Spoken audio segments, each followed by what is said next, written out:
কনভয়ের সঙ্গে জম্মু কাশ্মীর থেকে আনা সাঁজোয়া গাড়ি, বুলেট প্রুফ, এক কথায় বলতে গেলে ফোর্ট অন হুইলস, সঙ্গে শয়ে শয়ে সশস্ত্র কেন্দ্রীয় বাহিনীর জওয়ান। ভারী বুটের শব্দে ফিকে হয়ে যাচ্ছে স্থানীয়দের কোলাহল। এরই মাঝখান দিয়ে হেঁটে চলেছেন শক্ত চোয়ালের অজয় পাল শর্মা। উত্তরপ্রদেশ ক্যাডারের আইপিএস, যোগী আদিত্যনাথ সরকারের ঘনিষ্ঠ পুলিশ অফিসার।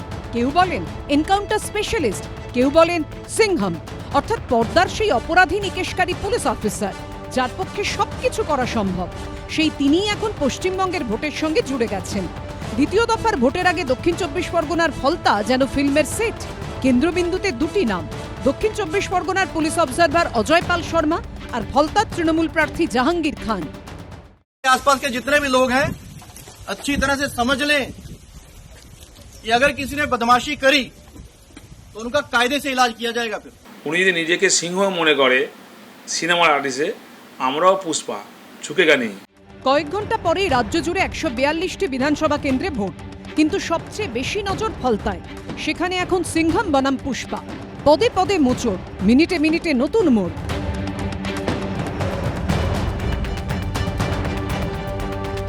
ফলতায় এখন কার্যত যুদ্ধকালীন পরিস্থিতি, যার সূত্রপাত সোমবার। কেন্দ্রীয় বাহিনীকে সঙ্গে নিয়ে জাহাঙ্গীর খানের বাড়িতে পৌঁছে যান আইপিএস অফিসার অজয় পাল শর্মা। পরিষ্কার হুঁশিয়ারি দেন তিনি। तो फिर अच्छे से खबर लेंगे, फिर बाद में रोना पछताना मत। এরপরই প্রশ্ন ওঠে, কোথায় ফলতার তৃণমূল প্রার্থী জাহাঙ্গীর খান? মঙ্গলবার তিনি সামনে আসলেন। ফলতায় পার্টি অফিস থেকে বেরিয়ে অজয় পাল শর্মার আদলেই পাল্টা হুঁশিয়ারি ছুড়লেন। এটা ফলতার মাটি, তৃণমূলের শক্তিশালী ঘাঁটি, এখানে চমকানো যাবে না, এখানে চমকানো যাবে না। দমার পাত্র নন অজয় পাল শর্মা। সোমবার গিয়েছিলেন বাড়িতে, আর মঙ্গলবার পৌঁছে গেলেন জাহাঙ্গীরের পার্টি অফিসের সামনে। কেন্দ্রীয় বাহিনীর প্রায় 100 জন জওয়ানকে নিয়ে একেবারে জাহাঙ্গীরের ডেরায় পৌঁছে যান উত্তরপ্রদেশের আইপিএস অফিসার। প্রায় শতাধিকের ওপর কেন্দ্রীয় বাহিনীকে সঙ্গে নিয়ে আইপিএস অফিসার উত্তরপ্রদেশের অজয় পাল শর্মা, অন্যদিকে সিআইএসএফের যিনি হচ্ছেন আইজি, তাকে সঙ্গে নিয়ে ফলতায় একেবারে জাহাঙ্গীর খানের যেখানে অফিস রয়েছে সেই অফিসের পাশে একটি গ্রাম, শ্রীরামপুর গ্রাম, সেই গ্রামে প্রবেশ করেছেন। এবং প্রবেশ করে যে বিষয় সেটা হচ্ছে তারা নামের তালিকা তৈরি করেছেন, এবং সেই নামের তালিকা হচ্ছে সেই তালিকা অনুযায়ী তারা কোথায়, তাদের বাড়ি কোথায়, সেই বিষয়ে কিন্তু বিস্তারিত জানছেন। এবং জানার বিষয় যেটা কারণটা হচ্ছে কয়েকটা নামের তালিকা নিয়ে, সেটা হচ্ছে যে যারা ভয় দেখাচ্ছে ভোটারদেরকে, এমন কিন্তু যারা সূত্রে খবর জানতে পারছি সেটা হচ্ছে যে ভয় দেখাচ্ছে যারা ভোটারদেরকে, তাদের একটা নামের তালিকা তৈরি করেছেন তারা। এবং যারা ভয় দেখাচ্ছে বলে অভিযোগ এসছে, একবারে তাদের খোঁজে আজকে দেখতে পাচ্ছি অজয় পাল শর্মাকে দেখতে পাচ্ছি রাস্তায় নেমেছেন, এবং নেমে তাদের বাড়ি কোথায় সেই বাড়ির খোঁজে প্রায় শতাধিকের ওপরে কেন্দ্রীয় বাহিনীকে সঙ্গে নিয়ে এই মুহূর্তে ফলতার রাস্তায়। ফলতার যে জায়গায় আমরা রয়েছি, শ্রীরামপুর গ্রাম থেকে বেরোলেন অবজারভার, এবং সেক্ষেত্রে এই যে জায়গায় আমরা দাঁড়িয়ে রয়েছি সামনেই হচ্ছে জাহাঙ্গীর খানের অফিস, এবং জাহাঙ্গীর খানের অফিস এবং সেই অফিসের কাছেই একেবারে এই গ্রাম, সেই গ্রামে প্রবেশ করেছেন। স্থানীয়দের সঙ্গে কথা বলে কোন জায়গায় যাদের নামের তালিকা তৈরি, তাদের বাড়ি কোথায়, সেই বিষয়টা চিনছেন এবং সেই বিষয়টা জানছে কেন্দ্রীয় বাহিনী গোটা রাস্তা জুড়ে। এবং অজয় পাল শর্মা তিনি রয়েছেন, কেন্দ্রীয় বাহিনীর আইজি রয়েছেন, থেকে নামের তালিকা তৈরি করেছেন যারা ভোটারদেরকে ভয় দেখাচ্ছে বলে অভিযোগ এসছে, এবং একেবারে তাদের খোঁজে তাদের বাড়ির পথে কেন্দ্রীয় বাহিনীকে সঙ্গে নিয়ে মার্কসম্যান, যেটা হচ্ছে সাঁঝোয়া যে গাড়ি জম্মু কাশ্মীর থেকে নিয়ে আসা হয়েছে, সেই গাড়ি নিয়ে বাহিনী এই মুহূর্তে একেবারে জাহাঙ্গীর খান তৃণমূল প্রার্থী ফলতার তার অফিসের সামনে এসে যে গ্রামগুলো রয়েছে তার অফিসের পাশে, সেই গ্রামগুলো কিন্তু প্রবেশ করেছে। প্রথমে গাড়ি থেকে নামলেন, এলাকা ঘুরলেন।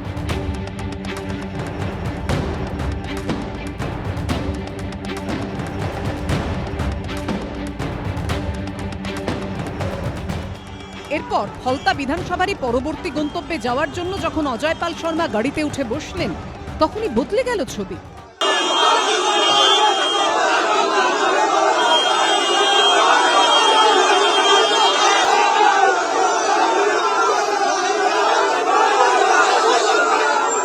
একেবারে সামনে দেখতে পাচ্ছি কেন্দ্রীয় বাহিনীকে নিয়ে রয়েছেন অজয় পাল শর্মা, অন্যদিকে জাহাঙ্গীর খান অফিসের বাইরে তৃণমূল কর্মীরা তারা বিক্ষোভ দেখাচ্ছেন। একেবারে যে গাড়ি আসছে দেখতে পাচ্ছি অজয় পাল শর্মার, সেই গাড়ি আসছে যে বাহিনীর সামনে।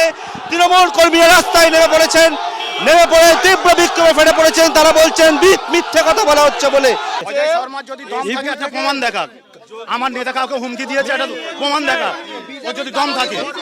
অজয় পাল শর্মা যখন এই রাস্তা দিয়ে যাচ্ছেন তখন রাস্তার ধারে তৃণমূলের এই পার্টি অফিসের ভেতরেই ছিলেন ফলতার তৃণমূল প্রার্থী জাহাঙ্গীর খান। পুলিশ অবজারভার এলাকা ছেড়ে রওনা দিতেই ভেতর থেকে বেরিয়ে আসেন তিনি। জাহাঙ্গীর খানের সামনে দিয়ে তখন বেরোচ্ছে পুলিশ অবজারভারের কনভয়। মাটি মমতা যে মাটি জুরাবুল চেনের মাটি, হ্যাঁ ভোটারদেরকে ভয় দেখানো হচ্ছে, পুলিশ অফিসারকে ধমক দিচ্ছে, চমক দিচ্ছে এলাকায় গিয়ে। ये जहांगीर के घर वाले भी खड़े हैं, उसको बता देना कायदे से। ये बार बार जो खबरें आ रही हैं कि उसके लोग धमका रहे हैं, तो फिर अच्छे से खबर लेंगे, फिर बाद में रोना पछताना मत। ফলতায় এখন সিংহাম বনাম পুষ্পা, রিয়েল মাখামাখি। একজন যদি অজয় দেবগন হন তখন অপরজন নিজেকে আল্লু অর্জুন বলে দাবি করছেন। 2011 সালে সিংহাম রিলিজ হয়েছিল আর 2021 সালে পুষ্পা দ্য রাইজ। সিনেমায় একজন ছিলেন সাহসী পুলিশ অফিসার, অপরাধ দমনে পারদর্শী, অপরজন স্মাগলার, কিন্তু রবিনহুড, গরিবের মাসিহা। পর্দার এই চরিত্রটাই এখন যেন উঠে এসেছে পশ্চিমবঙ্গে ভোট রাজনীতির কেন্দ্রবিন্দুতে। आसपास के जितने भी लोग हैं अच्छी तरह से समझ लें कि अगर किसी ने बदमाशी करी तो उनका कायदे से इलाज किया जाएगा। फिर কয়েকদিন ধরেই ভোটারদের হুমকি, ভয় দেখানো, ভোটার কার্ড কেড়ে নেওয়া সহ তৃণমূল প্রার্থী জাহাঙ্গীর খানের নামে একাধিক অভিযোগ জমা পড়ছিল কমিশনের কাছে। ফলতা বিধানসভা এলাকায় এখন অভিযোগ উঠেছে আরো অনেকের বিরুদ্ধে। এদিন একেবারে তালিকা তৈরি করে অভিযুক্তদের খোঁজে বের হন অজয় পাল শর্মা। कहाँ भाई समीर रजक अगर कहाँ? नहीं, हम यहाँ का लोकल नहीं है, हम इलेक्शन ड्यूटी पे आए हैं। গোটা এলাকায় তন্ন তন্ন করে খোঁজ করা হয় অভিযুক্তদের। संजीत मंडल, आलम हुसैन, इलियास शेख, नहीं, महतबुल हुसैन, आकाश शेख, गुलाम शहीद, सैफुल्लाह, क्यों नहीं है? এই নিয়ে তুঙ্গে উঠেছে রাজনৈতিক তরজা। যেন যুদ্ধ চলছে, শুধু নৌসেনা আর বায়ুসেনা নেই। আরে এই যুদ্ধটা যদি পায়েলগাঁওতে করতেন তাহলে 26 জন সহনাগরিককে হারাতে হতো না। এটা ভোট না যুদ্ধ। বলছেন সিংহাম এসছে, কিসের সিংহাম? আরে তৃণমূল কংগ্রেসের কর্মীরা হচ্ছে পুষ্পা, ঝুঁকেগা নেই, ওরা ভয় ডর পায় না। লড়াই চলছে, লড়াই চলবে, এবং 4 তারিখের পরে বিজয় উৎসবেও দেখা হবে। যে ভাষাটা ওরা বোঝে, এতদিনে পুলিশ এই ভাষাটা বললো, বাংলার পুলিশ যদি এই ভাষায় বলতে পারতো পশ্চিমবাংলায় এত প্রাণহানি হতো না, এত অশান্তি ভয় হতো না। উত্তর পুলিশ বুঝিয়ে দিল পুলিশের ভাষা কেমন হওয়া উচিত। किस काम की वर्दी जो एक पुलिस वाले को मजबूत नहीं मजबूर बनाती है। রিল নয় রিয়েল, সিংহামের সিংহনাদ। तो फिर अच्छे से खबर लेंगे, फिर बाद में रोना पछताना मत। পাল্টা হুঙ্কার ছেড়েছে ফলতার পুষ্পাও, অন্তত তিনি নিজে এই দাবি করছেন। উনি যদি নিজেকে সিংহ মনে করে সিনেমার আর্টিস্টে, আমরাও পুষ্পা, ঝুঁকেগা নেই। সবার নজর এখন ফলতার দিকে, আইপিএস অফিসার অজয় পাল শর্মার দিকে। ফলতার তৃণমূল প্রার্থী জাহাঙ্গীর খানের দিকে তেতে উঠেছে রাজনীতি। দক্ষিণ 24 পরগনায় কাকে যেন একটা আনা হলো পুলিশ অবজারভার হিসেবে। তিনি নাকি সিংহাম হিসেবে পরিচিত। সিংহাম বাবা, এনকাউন্টার স্পেশালিস্ট। পশ্চিমবঙ্গের ভবিষ্যৎ নির্ধারণ করবে হুমায়ুন, জাহাঙ্গীর, আলমগীর, এটা কতদিন চলবে? এরই মধ্যে এই ভিডিও পোস্ট করেছেন তৃণমূল সাংসদ মহুয়া মৈত্র। ভিডিওতে দেখা যাচ্ছে নাচের আসর, নর্তকীর সঙ্গে তাল মেলাচ্ছেন এক ব্যক্তি। তৃণমূল সাংসদ মহুয়া মৈত্র এক্স হ্যান্ডেলে যোগী রাজ্যের আইপিএস অফিসার অজয় পাল শর্মাকে ট্যাগ করে এই ভিডিও পোস্ট করে লিখেছেন, ফেয়ার অ্যান্ড লাভলি বাবুয়া, আপনাকে ফ্যান্টাকপ স্টাইলে ফুর্তি করতে দেখে ভালো লাগছে। ঠান্ডা ঠান্ডা কুল কুল থাকুন, বাংলা সবসময় তৃণমূল। আরও একটি পোস্টে তৃণমূল সাংসদ লিখেছেন, আশা করি আপনার পুলিশি দক্ষতা আপনার নাচের দক্ষতার চেয়ে ভালো। যে রুচি প্রদর্শন করে তৃণমূল কংগ্রেসের নেতা নেত্রীরা, সেই রুচির সঙ্গে পাল্লা দিয়ে কোনো রকমের রিয়াকশন, কমেন্ট ইত্যাদি করার মতন প্রতিভা বিজেপির কোনো প্রান্তিক কর্মীরও নেই, নেতা তো ছেড়ে দিন। মহুয়া দেবী নিজের রুচি, নিজের চর্চা, নিজের সামগ্রিক মানসিক যে স্থিতি, সেটা উনি দিয়েছেন। উত্তরপ্রদেশ ক্যাডারের যে আইপিএস এখন ফলতায় দাপিয়ে বেড়াচ্ছেন, সেই অজয় পাল শর্মার ভূমিকার তীব্র সমালোচনা করেছেন সমাজবাদী পার্টির প্রধান অখিলেশ যাদব। अगर किसी अधिकारी का और आईपीएस अधिकारी का ये व्यवहार है तो उसके खिलाफ कार्रवाई करनी चाहिए। ये नहीं हो कि उसकी कमजोरी का लाभ लिया जाए। अभी तक जो देखने को मिल रहा है उत्तर प्रदेश में, आईपीएस और अधिकारियों की कमजोरी पर, उनकी नस पर हाथ रख करके सरकार न जाने कितने लोगों के ऊपर अन्याय करा रही है।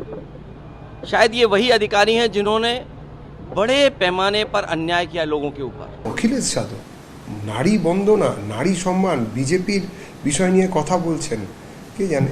এখন ভোট হচ্ছে এখানে, আমরা অখিলেশ নিয়ে পরে উত্তর দেব। বিজেপি ও তৃণমূলকে একযোগে নিশানা করেছে কংগ্রেস ও সিপিএম। পুলিশের অবজারভার এমন ব্যবহার করছে মনে হচ্ছে কোনো সরকারি দলের বা কোন একটা বিশেষ দলের তারা নেতা হয়ে এসছে। এগুলো আমরা বাংলায় দেখতে অভ্যস্ত। বাংলায় পুলিশের অফিসার তারা তো তৃণমূল পার্টিটাই করে, তৃণমূল পার্টিটাকে বাঁচিয়ে রেখেছে বাংলা জুড়ে পুলিশ। এখন বিজেপি ও তৃণমূলের সঙ্গে পাল্টা প্রতিযোগিতায় নেমে তারাও বাইরে থেকে তাদের যারা আজ্ঞাবহ পুলিশ অফিসার তাদেরকে নিয়ে এসে ধমকি চমকি দেবে, এটা বাংলার মানুষের কাছে কখনোই গ্রহণীয় হবে না। ইউপির কোনো এক অফিসার এসছেন, নিজেকে সিংহম দাবাং, নিজেকে বড় বেড়লে বেশি কথা বলতে নেই। বাংলায় যথেষ্ট আমাদের শক্তিশালী সাহসী পুলিশ অফিসাররা আছেন, কিন্তু তাদের বেঁধে রেখেছে, তাদের কাজ করতে দেবে না। বাংলার পুলিশ মন্ত্রী তাদেরকে পিছনে পিছনে ঘোরাবে, তাদের কাজ করতে দেবে না। তাহলে সব দাবাং ফাবাং লাগে নাকি? পশ্চিমবাংলায় যদি প্রশাসন, আইনের শাসন যদি থাকতো, এসব কোথায় শাহজাহান, কোথায় অনুব্রত, কোথায় অর্জুন সিং, কোথায় জাহাঙ্গীর, 1.5 পয়সার খদ্দের সব। সব মিলিয়ে ফলতায় এখন হুঁশিয়ারি পাল্টা হুঁশিয়ারি, পরিস্থিতি তপ্ত। ये बार बार जो खबरें आ रही हैं कि उसके लोग धमका रहे हैं, तो फिर अच्छे से खबर लेंगे, फिर बाद में रोना पछताना मत। উনি যদি নিজেকে সিংহ মনে করে সিনেমার আর্টিস্টে, আমরাও পুষ্পা, ঝুঁকেগা নেই। পরনে ফর্মাল শার্ট প্যান্ট, হাতে ব্রেসলেট, মুঠোয় জোড়া মোবাইল ফোন। কেউ বলেন দাবাং, কেউ বলেন সিংহম। যোগী আদিত্যনাথের রাজ্যে তার খ্যাতি এনকাউন্টার স্পেশালিস্ট হিসেবে। অজয় পাল শর্মা, আর অশান্তি দেখলে তিনি অগ্নি শর্মা। যোগী ঘনিষ্ঠ পুলিশ অফিসার হিসেবেই পরিচিত। পাঞ্জাবের লুধিয়ানায় জন্ম। 2011 উত্তরপ্রদেশ ক্যাডারের আইপিএস অফিসার, ডিআইজি র্যাঙ্ক, অতিরিক্ত পুলিশ কমিশনার, আইন শৃঙ্খলার দায়িত্বপ্রাপ্ত। তাঁকেই দক্ষিণ 24 পরগনার পুলিশ অবজারভারের দায়িত্ব দিয়েছে নির্বাচন কমিশন, যা অভিষেক বন্দ্যোপাধ্যায়ের গড় বলে পরিচিত। দায়িত্ব পেয়েই গোটা এলাকা দৌড়ে বেড়াচ্ছেন অজয় ও অজয়।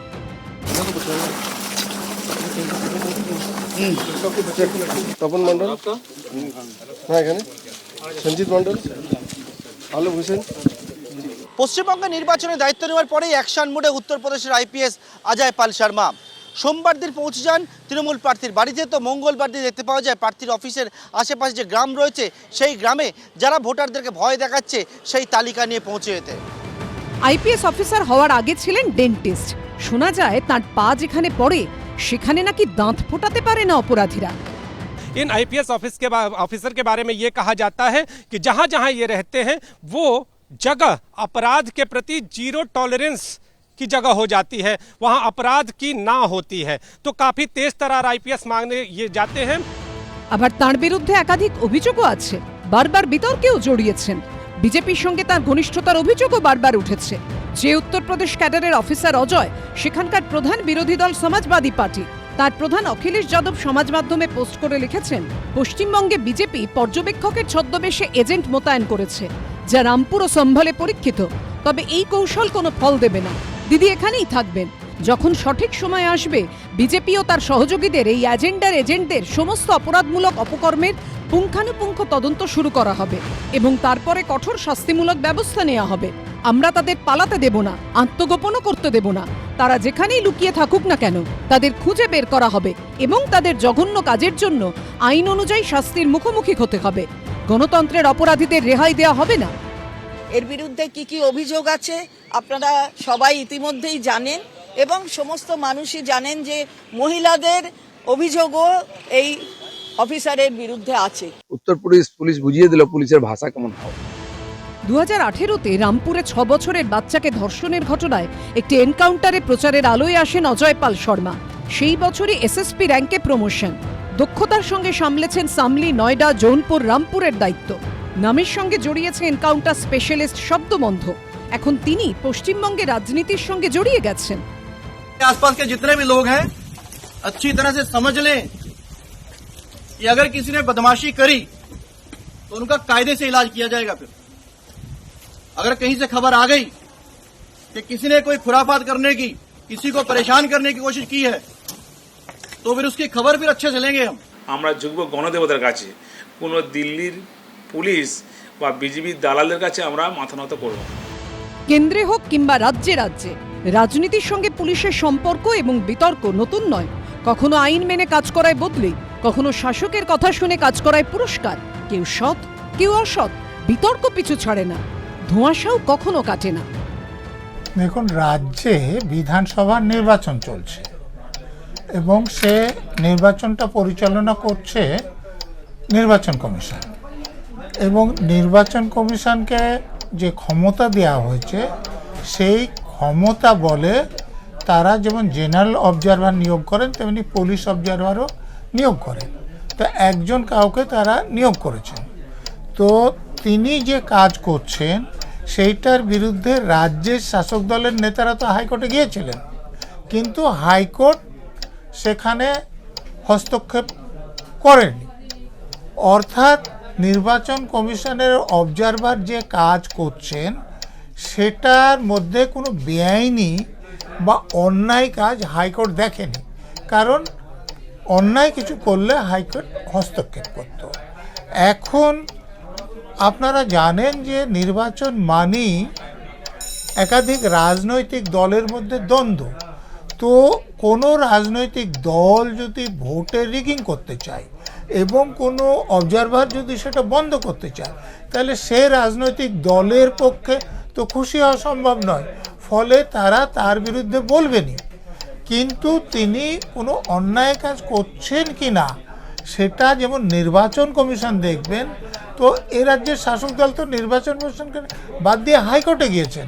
তো এ রাজ্যে তো হাইকোর্টের উপরে আর কোনো কোর্ট নেই, এরপরে তাদেরকে যেতে হবে সুপ্রিম কোর্ট।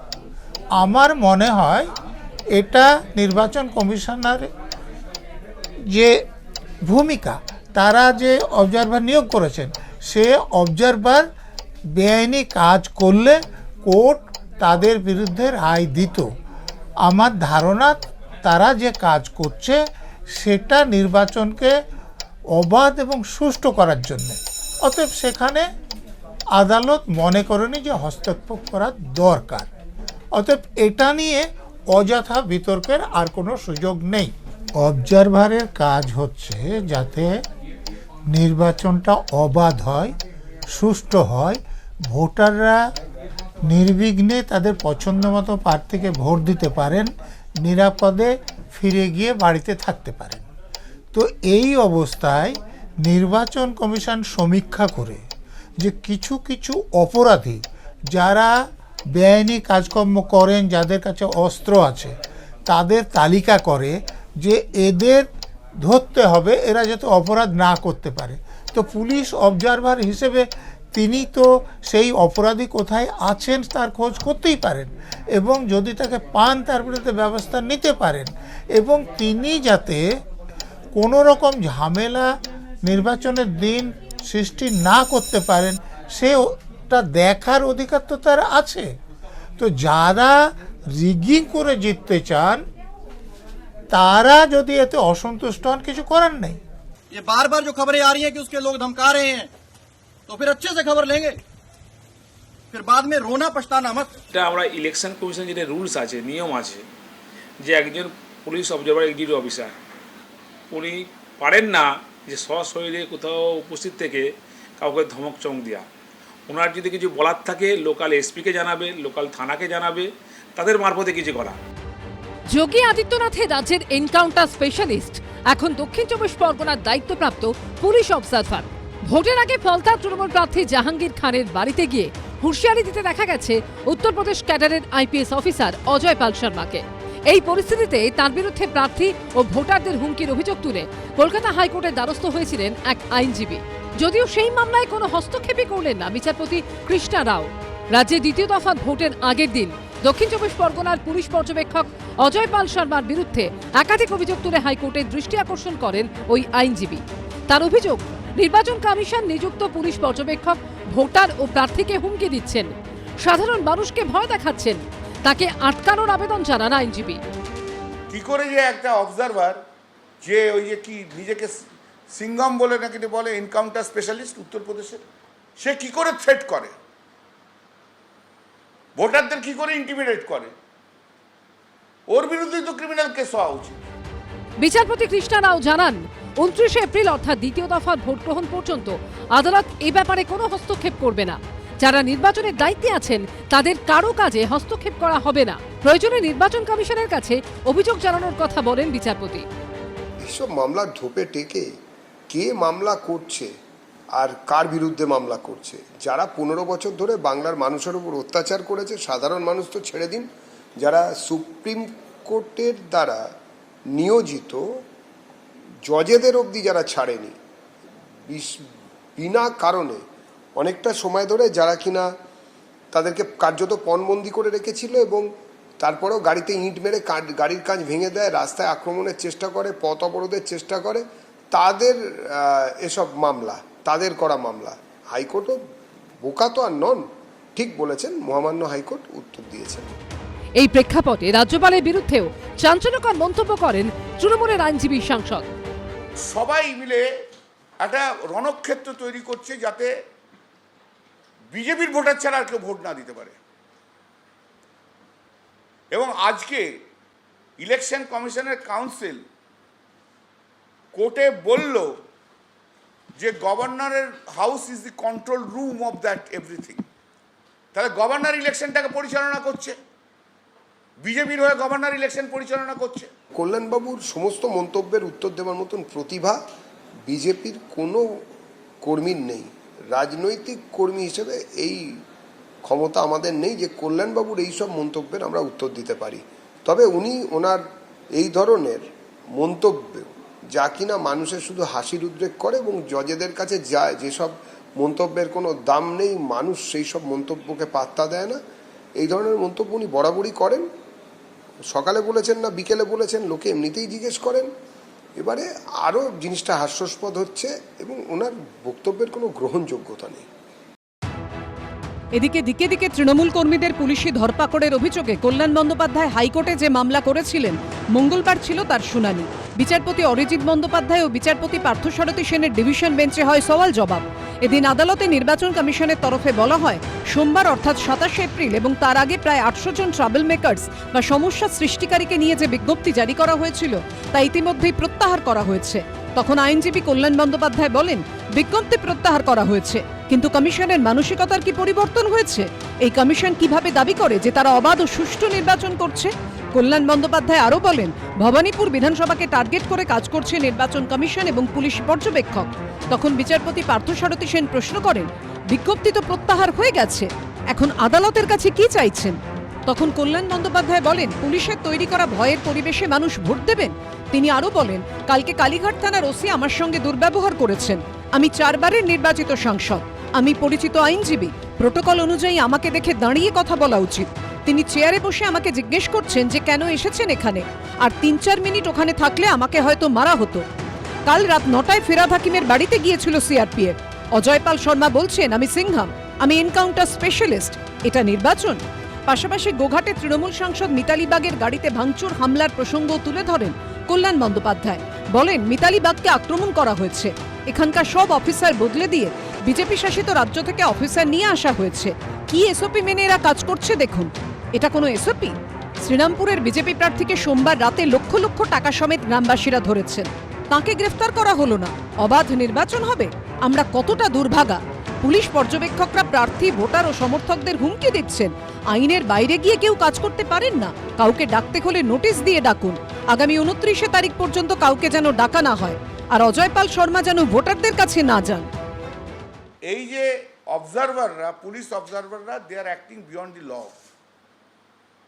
আইনের মধ্যে কাজ করুক, আমাদের কোনো আপত্তি নেই, আইনের বাইরে গিয়ে কি করে কাজ করবে? তো অন্যান্য অবজারভাররা যারা বিজেপি স্টেট থেকে এসছে, তারা সব জায়গায় থ্রেট করছে, আমি পয়েন্ট আউট করেছি করতে, ডিটেলস চার্ট দেখে দেখে। সবাই মিলে একটা রণক্ষেত্র তৈরি করছে যাতে বিজেপির ভোটার ছাড়া আর কেউ ভোট না দিতে পারে। যে কোনো আদালতে কল্যাণ বন্দ্যোপাধ্যায় রাজ্য সরকার কিংবা তৃণমূল কংগ্রেসের হয়ে যখন যেখানে যেভাবে দাঁড়িয়েছেন, যে ভাষায় কথা বলেছেন, লিখিত কোনো কিছু জমা দিয়েছেন, সর্বত্রই আদালত তা প্রত্যাখ্যান করেছেন এবং ওনাকে হেরো বলেই, উকিল বলেই সবাই চেনেন। এটাও গেছেন, আমরা জানি যে এটাতেও উনি হারবেন, ওনার ধারাবাহিকতা বজায় থাকবেন, ওনার রেকর্ড কেউ ভাঙতে পারবে না।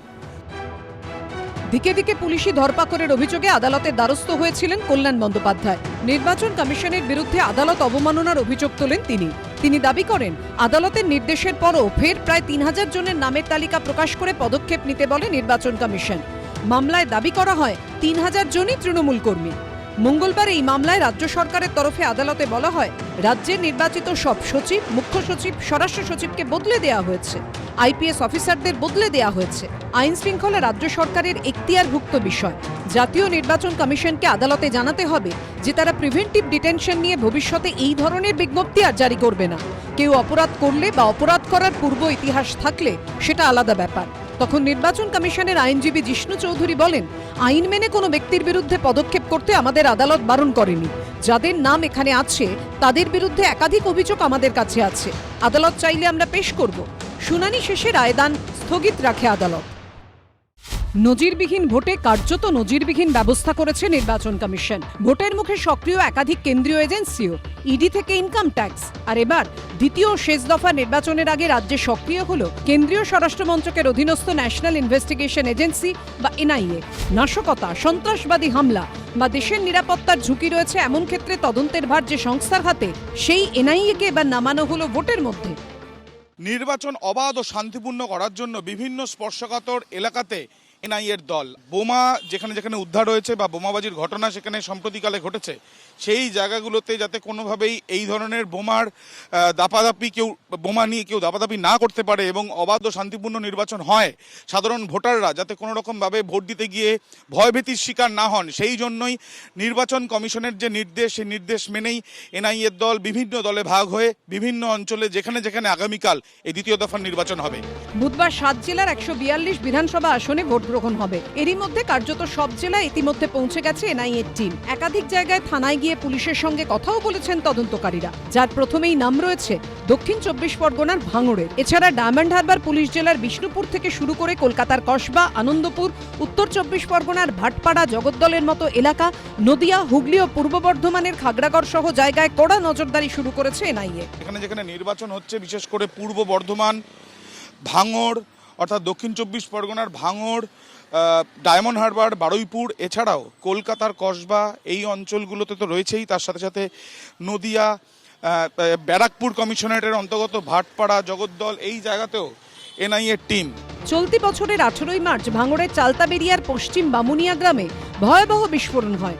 সম্প্রতি সেই ঘটনায় অন্যতম অভিযুক্ত তৃণমূল নেতা ওহিদুল ইসলামকে গ্রেফতার করেছে এনআইএ। এর পাশাপাশি শনি ও রবিবারই ভাঙড় থেকেই 100-র কাছাকাছি বোমা উদ্ধার হয়। সেই ঘটনার তদন্তভারও এনআইএর হাতে তুলে দেওয়া হয়। এনআইএ সূত্রে দাবি, বোমা বিস্ফোরণ থেকে তাজা বোমা উদ্ধারের মতো ঘটনায় নির্বাচন যাতে পণ্ড না হয়, ভোটাররা যাতে ভয় না পেয়ে যান, তার জন্যই তাদের এই সক্রিয়তা।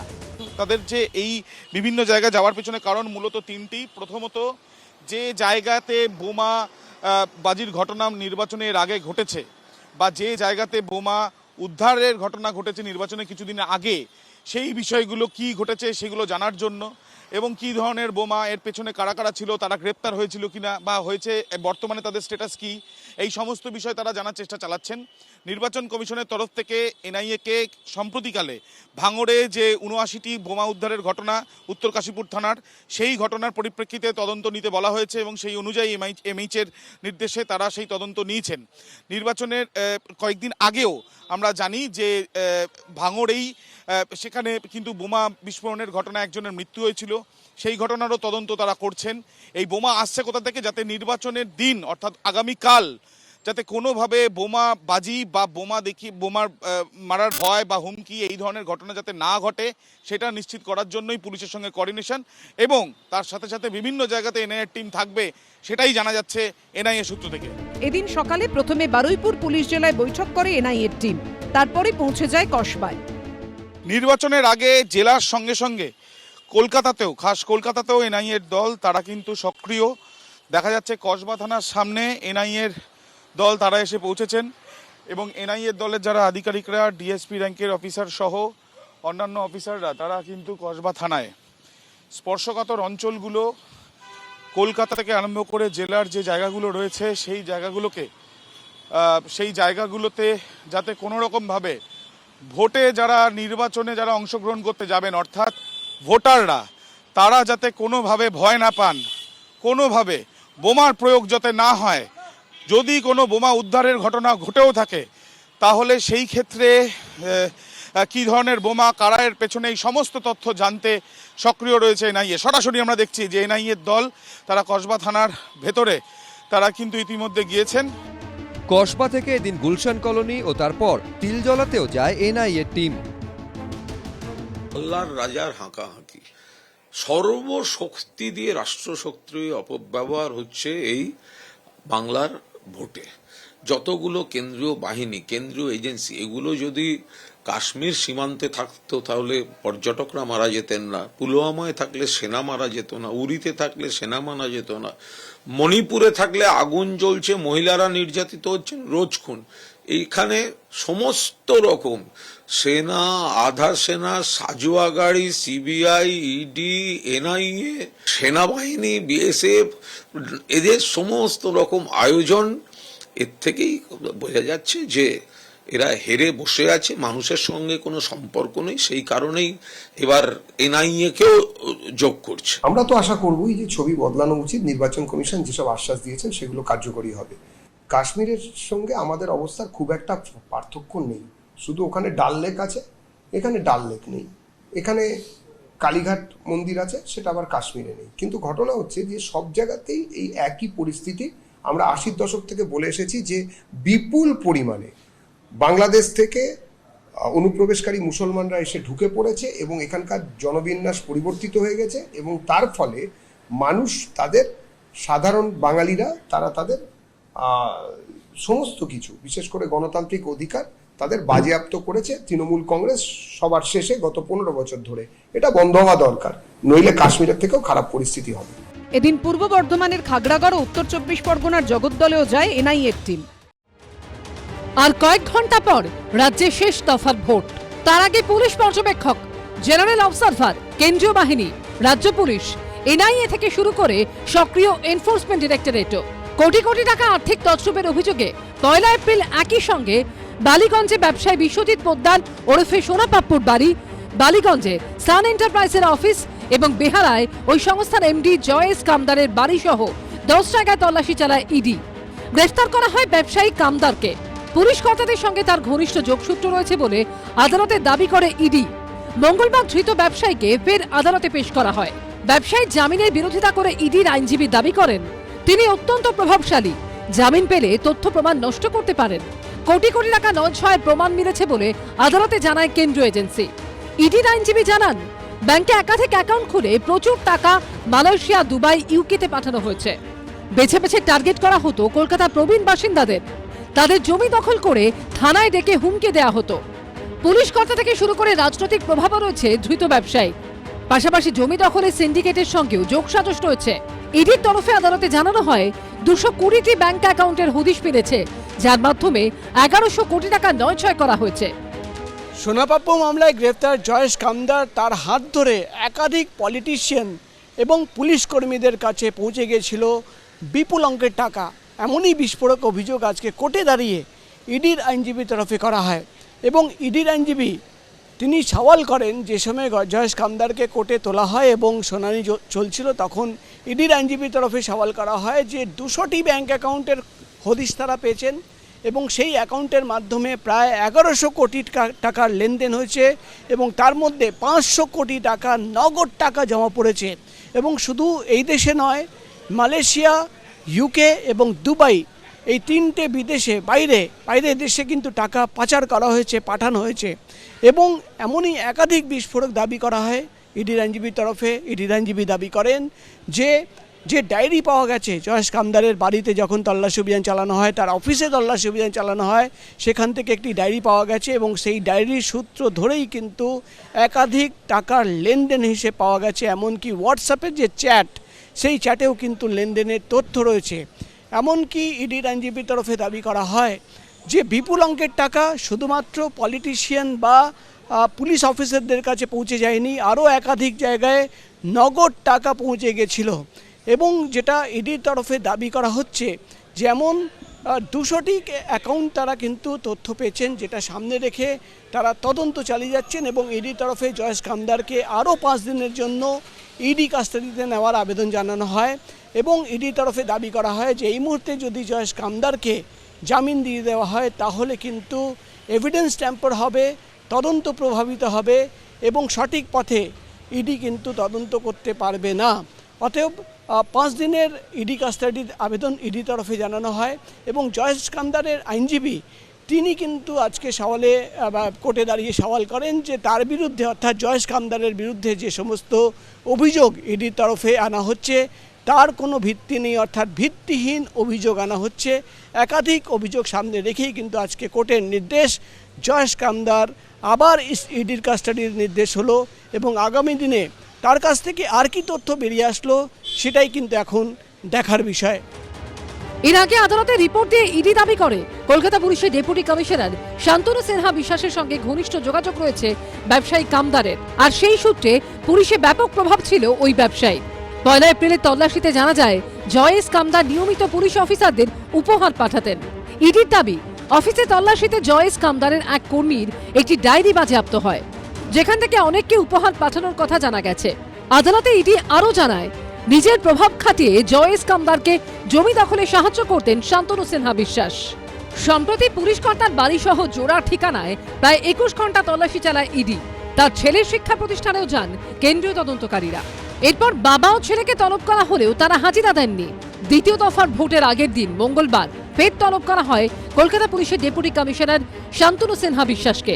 এই দিনও তিনি হাজিরা দেননি। তো বড় নাম, এটা তো ঘটনা আপনারাই চর্চায় এনেছেন, টিভিতে রোজ এনাদের দেখা যেত, একজনকে তো খুঁজে পাওয়া যেত না, তিনি আবার লাইভ করতেন ফেসবুকে। তো তাকে যিনি লাইভ করার সুযোগ দিতেন, এফআইআর এর নাম থেকে যাদের নাম বাদ দিয়ে দিতেন, তারা প্রচুর সৎ অফিসার রয়েছেন পুলিশে প্রচুর সৎ কর্মী রয়েছেন এবং সম্পূর্ণভাবে পশ্চিমবঙ্গে সৎ লোকের অভাব নেই। কিন্তু হঠাৎ করে কার কখনো আঙুল ফুলে কলা গাছ হচ্ছে, কোন ম্যাজিকে, কার অনুপ্রেরণায় কলা গাছ আঙুল ফুলে হলেই আঙুল কেন ফুললো, তার কারণ অনুপ্রেরণা, এটা সবাই জানে। সেই জন্য তৃণমূলের সঙ্গে সংযোগ রাখা, দুষ্কৃতী আইপ্যাকের সঙ্গে সংযোগ রাখা এবং সবথেকে বড় কথা জনতার সেবা করবে বলে শপথ নিয়ে যারা জনতার সঙ্গে দুশ্মনী করেছেন তাদের উত্তর দিতে হবে। সবাই বুঝতেই পারছে যে এটা যেহেতু বিষয়টা একটা ভোট চলছে, ফলে মামলার মূল তদন্তের কারণটা জরুরি না রাজনীতি জরুরি। কারণ পুলিশ সংগঠনে শান্তনুবাবু একটা দায়িত্বশীল ভূমিকায় আছেন, ফলে এখানকার যারা নির্বাচিত সরকারে বিভিন্ন যারা দক্ষতার সঙ্গে বিভিন্ন ভূমিকায় পুলিশ বা প্রশাসনে পালন করেছেন, হয় তাদেরকে ট্রান্সফার করা হচ্ছে, নয় এইসব করে ব্যতিব্যস্ত করা হচ্ছে। প্রার্থী থেকে শুরু করে, সংগঠক থেকে শুরু করে, সমর্থক থেকে শুরু করে পুলিশ প্রশাসন একটা ভয়ের মহল তৈরি করার চেষ্টা, ব্যতিব্যস্ত করার চেষ্টা, নেগেটিভ পারসেপশনের খবর রটিয়ে দেওয়ার চেষ্টা, সেসবই ভোট সামনে ও তাদের যত তদন্তের দরকার এখন পড়ল। সূত্রের খবর, আইনজীবী মারফত শান্তনু সিনহা বিশ্বাস জানিয়েছেন ভোটের জন্য নিরাপত্তা ব্যবস্থার কাজে ব্যস্ত থাকায় হাজিরা দিতে পারছেন না। রেকর্ড কেন্দ্রীয় বাহিনী, বেনজির সংখ্যক জেনারেল অবজারভার, পুলিশ অবজারভার, নিরাপত্তার চাদরে মোড়া গোটা রাজ্য, কাশ্মীর থেকে আনা বিশেষ বুলেট প্রুফ গাড়ি, কার্যত যুদ্ধের পরিস্থিতি। এরই মধ্যে যুক্ত হলো আরও এক নজিরবিহীন ঘটনা। ভোটের দিন বিভিন্ন জায়গায় থাকবে কেন্দ্রীয় এজেন্সি এনআইএও। এই পরিস্থিতিতে সক্রিয় রাজ্য পুলিশও। অতীতে বিভিন্ন ভোটের সময় উত্তপ্ত হয়েছে ভাঙড়, যা এখন কলকাতা পুলিশের অধীনস্থ।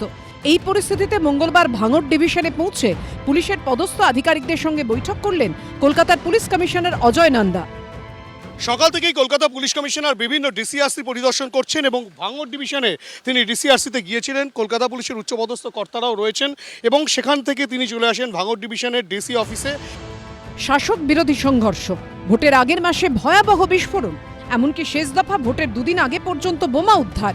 এই সমস্ত ঘটনার জেরে ভাঙড় আর ভয়, এই দুই শব্দকে যেন কোনোভাবেই আলাদা করা যাচ্ছে না। এই আবহে কলকাতার পুলিশ কমিশনার জানালেন, ভোটের সময় ভাঙড়ে থাকছে বম ডিসপোজাল স্কোয়াড সহ বাড়তি ফোর্স। আমরা প্রস্তুত আছি। হ্যাঁ, সার্চ তো হয়েছে, দেখবেন গতকালও কিছু উদ্ধার হয়েছে। এখানে একটা বম ডিসপোজাল স্কোয়াডও রাখা হয়েছে। এরকম কোথাও যদি বোমা পাওয়া যায় তো ওটা সুষ্ঠুভাবে ওটা ডিসপোজাল হোক, সেই জন্য এখানে কিছু এক্সট্রা ফোর্স দেওয়া হয়েছে।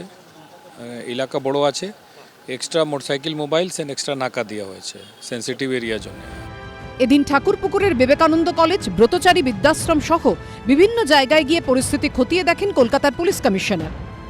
কলকাতার ডিসিআরসি গুলো থেকে আরম্ভ করে বিভিন্ন যে কেন্দ্রগুলো সেগুলোর পরিদর্শনে কলকাতা পুলিশ কমিশনার আমরা দেখছি অজয় নন্দ এবং কলকাতা পুলিশের উচ্চতর আধিকারিকরা তারাও রয়েছেন। কঠোর পদক্ষেপ নেওয়া হবে, এটা তো বলাই আছে অর্ডার। 100 মিটার তো জানেন, 100 মিটার মার্কিং করা হয়েছে।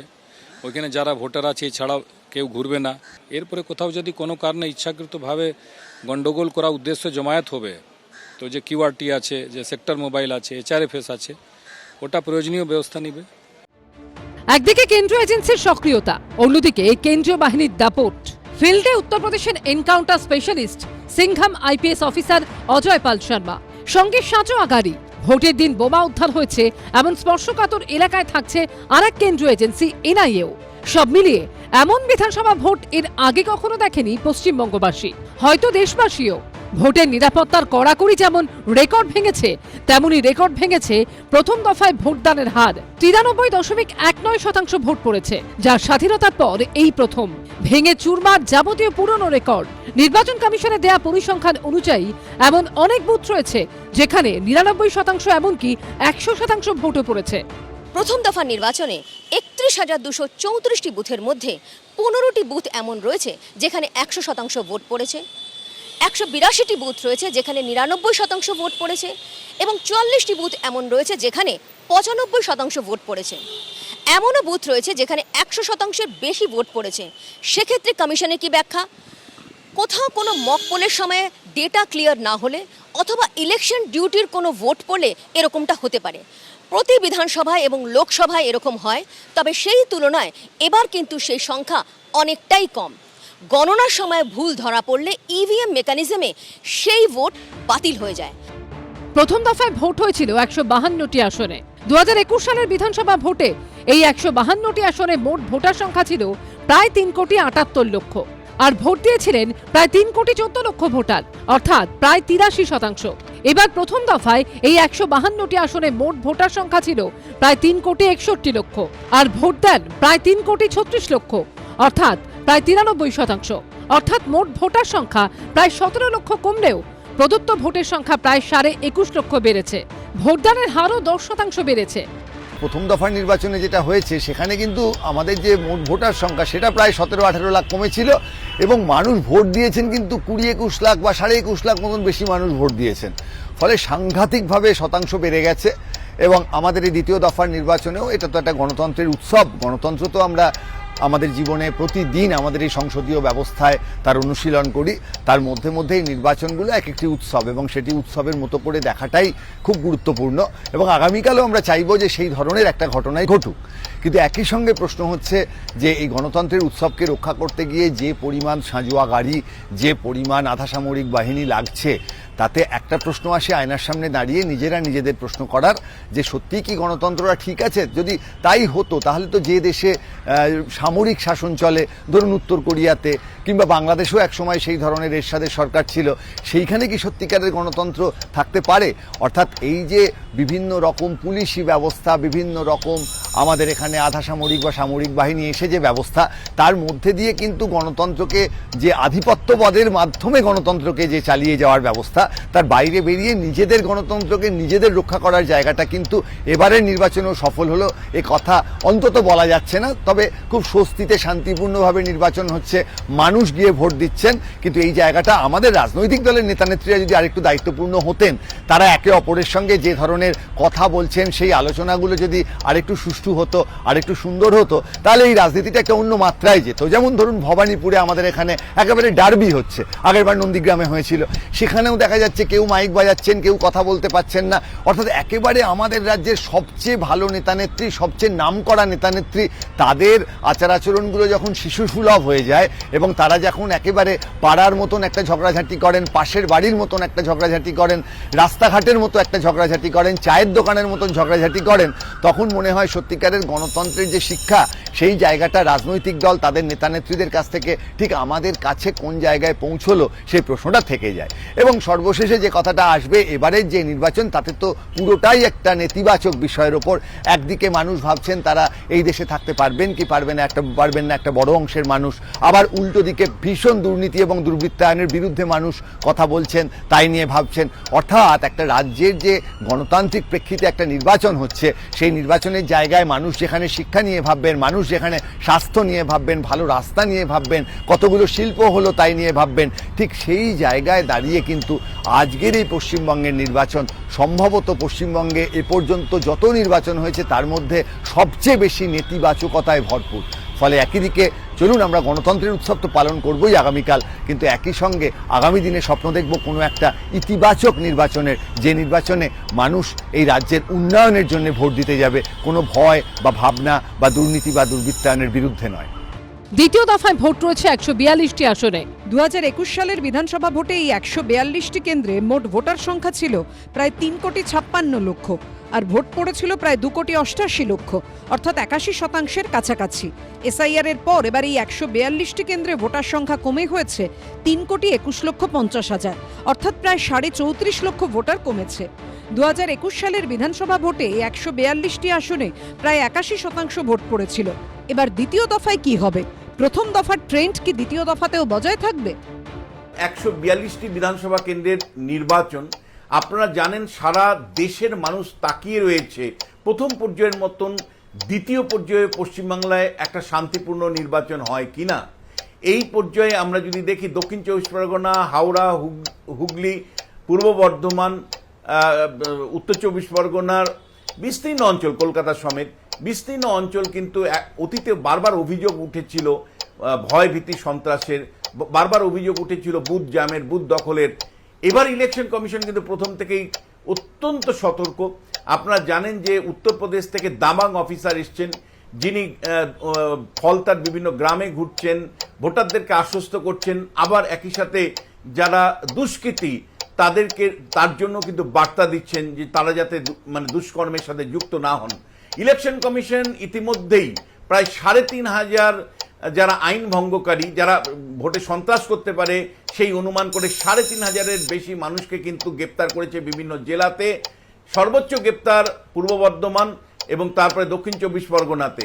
ফলে মানুষ কিন্তু আশ্বস্ত হতে পারেন এবং এইবার আগামীকালের নির্বাচনে কিন্তু এমন একটি কেন্দ্র যেটা সারা ভারতবর্ষ কেন সারা পৃথিবীর চোখ থাকবে ভবানীপুরে, যেখানে মুখ্যমন্ত্রী এবং প্রধান বিরোধী রাজ্যের বিরোধী দল এর নেতা শুভেন্দু অধিকারী, মমতা বন্দ্যোপাধ্যায় এবং শুভেন্দু অধিকারীর লড়াই। সেখানে ভবানীপুরে কত শতাংশ মানুষ ভোট দেন যেমন চোখ থাকবে। আপনারা জানেন যে 33টা বিধানসভা কেন্দ্র আগামীকাল এমন আছে যেগুলো পুরোপুরি শহুরে কেন্দ্র, যেখানে পঞ্চায়েতের কোনো এলাকা নেই। সেই শহুরে মানুষ তারা অতীতে দেখা গেছে খুব একটা মধ্যবিত্ত এবং উচ্চবিত্ত তেমনভাবে ভোট দিতে নামেন না, কিন্তু প্রথম পর্বের যে বিপুল পরিমাণে 93% মানুষ ভোট দিয়েছে তার দ্বারা কি তারা উদ্দীপিত হবেন? আগামীকাল কি দেখা যাবে যে বিপুল সংখ্যক শহুরে মধ্যবিত্ত এবং উচ্চবিত্তর মানুষরা তারা ভোটের লাইনে দাঁড়িয়েছেন এবং সরকার গঠনের জন্য মতামত দিচ্ছেন? এই মধ্যবিত্তের ভোট কিন্তু খুব গুরুত্বপূর্ণ, কারণ তাদের বহুদিন আমরা ব্যাপক পরিমাণে মধ্যবিত্ত বা উচ্চবিত্ত শহুরে ভোটারদের নামতে দেখিনি। ফলে আমরা কিন্তু আগামীকাল অবশ্যই চোখ রাখবো যে এই মধ্যবিত্তরা ব্যাপক পরিমাণে নামছেন কিনা। একই সাথে আমরা লক্ষ্য রাখতে চাই যে বুথ লেভেলের যে ত্রিস্তরীয় ব্যবস্থা ইলেকশন কমিশন করেছেন, সুরক্ষার ব্যবস্থা করেছেন, সেটা প্রথম পর্বে একেবারে 100% ফুল প্রুফ ছিল। দ্বিতীয় পর্বেও 100% ফুল প্রুফ বুথ থাকে কিনা, এবং একই সাথে ক্যাচমেন্ট এরিয়া অর্থাৎ যে সমস্ত গ্রাম থেকে ভোটাররা আসেন তারা নির্ভয়ে আসতে পারছেন কিনা, কোনো বাধার সম্মুখীন না হয়ে আসতে পারছেন কিনা, এবং সব শেষে যে প্রথম পর্বের মতন 93% বা তার কাছাকাছি মানুষ এই নির্বাচন অংশ মানে আগামীকালের নির্বাচন অংশ নিচ্ছেন কিনা, এই সব কিছু কিন্তু গুরুত্বপূর্ণ। এসআইআর এর জেরে ভোটার কমেছে, কিন্তু তারপরেও প্রথম দফায় প্রদত্ত ভোটারের সংখ্যা চোখে পড়ার মতন বেড়েছে। ভোটদানের হারও বেড়েছে উল্লেখযোগ্যভাবে, যা দেখে অনেকেই বলছেন এসআইআর এর পর প্রথম ভোট। ভোটাধিকার প্রয়োগ না করলে নাম বাদ যেতে পারে, এই আশঙ্কায় দলে দলে ভোটাররা বেরিয়ে ভোট দিয়েছেন। এবার দ্বিতীয় দফা। তার আগে ট্রাইব্যুনাল থেকে ভোট দেওয়ার ছাড়পত্র পেলেন 1468 জন, আর বাদ পড়েছে 6 জনের নাম। নিষ্পত্তি কত হয়েছে ওটা একাডেমিক এক্সারসাইজ আছে, ওটা আমরা দেখে নেব। এটা আমাদের ইমিডিয়েট ছিল ইসিআই, যে রাত্রি 12টা পরে যেটা আছে তৈরি হলো, যত পর্যন্ত ফেজ 2-তে 142 সিটসে নিষ্পত্তি হয়েছে, যেটা ম্যাটেরিয়াল ডিফারেন্স হবে, যেখানে আপনার ভোট দিতে পারবে মানুষ ইয়া ভোট কেটে যাবে, ওটা যে আছে ওটা আমি বললাম আপনাকে ফিগার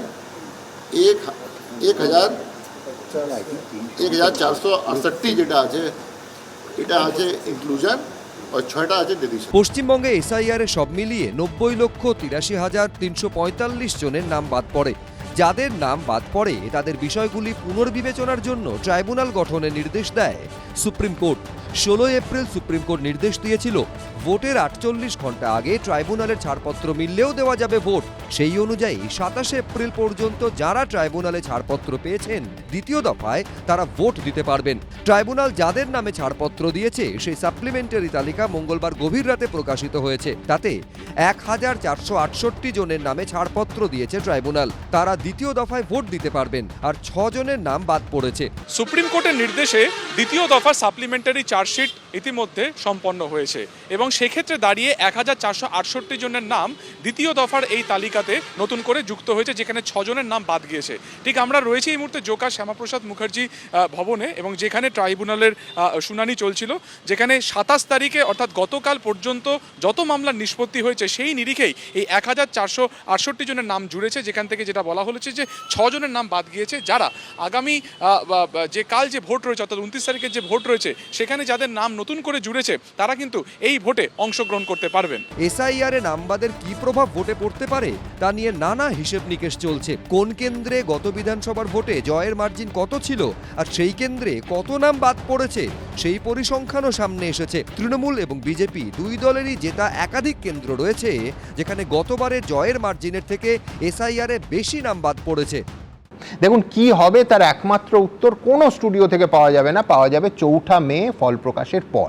কিন্তু আপনারা জানেন নির্বাচন কমিশনের এসআইআর সংক্রান্ত তথ্য ভাণ্ডার থেকে একেবারে বিধানসভা ধরে ধরে কোথায় কোথায় তৃণমূলের জয়ের ব্যবধান এসআইআরে বাদ যাওয়া নামের থেকে কম, বা বিজেপির জয়ের ব্যবধান এসআইআরে বাদ যাওয়া নামের থেকে কম, সেই আসনগুলোর ফিগার আপনাদের সামনে আমি বিভিন্ন পর্বে রাখি। আজও জেলা এবং বিধানসভা বাড়ি কিছু তথ্য আপনাদের সামনে রাখবো। 2021-এর বিধানসভা নির্বাচনে ভবানীপুরে তৃণমূল জিতেছিল 28,719 ভোটে, আর এসআইআরে এই কেন্দ্রে বাদ গেছে 51,022 জনের নাম। কলকাতা বন্দরে তৃণমূল জিতেছিল 68,554 ভোটে, এই কেন্দ্রে এসআইআরে নাম বাদ গেছে 78,208 জনের। রাসবিহারী কেন্দ্রে জিতেছিল তৃণমূল, জয়ের ব্যবধান ছিল 21,414, আর এই কেন্দ্রে এসআইআরে 48,591 জনের নাম বাদ গেছে। কলকাতার আরেক কেন্দ্র চৌরঙ্গিতে 45,344 ভোটে জিতেছিল তৃণমূল, এখানে এসআইআরে বাদ গেছে 87,725 জনের নাম। এন্টালিরও একই ছবি। 2021-এ এখানে 58,257 ভোটে তৃণমূল জিতেছিল, এখানে 62,616 জনের নাম বাদ গেছে এসআইআরে। উত্তর 24 পরগনার জগদ্দলে 2021-এর বিধানসভা নির্বাচনে তৃণমূল 18,364 ভোটে জিতেছিল, আর এসআইআরে এই কেন্দ্রে বাদ গেছে 40,498 জনের নাম। আবার উল্টো দিকে নদিয়ার শান্তিপুরে বিজেপি 2021-এ জিতেছিল 15,878 ভোটে, আর এবার এসআইআরে এই কেন্দ্রে 31,839 জনের নাম বাদ গেছে। এই জেলারই রানাঘাট উত্তর পশ্চিমে আগের বিধানসভা ভোটে বিজেপি জিতেছিল 23,128 ভোটে, আর এই কেন্দ্রে এবার এসআইআরে বাদ গেছে 36,528 জনের নাম। কৃষ্ণগঞ্জ কেন্দ্রে বিজেপি 21,277 ভোটে জিতেছিল, এখানে এসআইআরে 31,282 জনের নাম বাদ গেছে। একই ছবি রানাঘাট উত্তর পূর্ব বিধানসভাতেও এখানে 2021 সালে বিজেপি জিতেছিল 31,782 ভোটে, আর এবার এই কেন্দ্রে এসআইআরে বাদ গেছে 43,118 জনের নাম। নদিয়ার তেহট্ট বিধানসভা কেন্দ্রে 2021-এ তৃণমূল 6,915 ভোটে জিতেছিল। এসআইআরে এই কেন্দ্রে এবার বাদ গেছে 11,923 জনের নাম। আর রাজারহাট নিউ টাউনে তৃণমূল জিতেছিল 56,432 ভোটে। এবার এই কেন্দ্রে এসআইআরে নাম বাদ গেছে 64,980 জনের। বিধাননগর কেন্দ্রে তৃণমূল জিতেছিল 7,997 ভোটে। এই কেন্দ্রে এবার এসআইআরে 49,559 জনের নাম বাদ গেছে। রাজারহাট গোপালপুরে 25,296 ভোটে জিতেছিল তৃণমূল। এই কেন্দ্রে এসআইআরে বাদ গেছে 58,896 জনের নাম। বীজপুরে 2021-এর বিধানসভা ভোটে তৃণমূল জিতেছিল 13,347 ভোটে।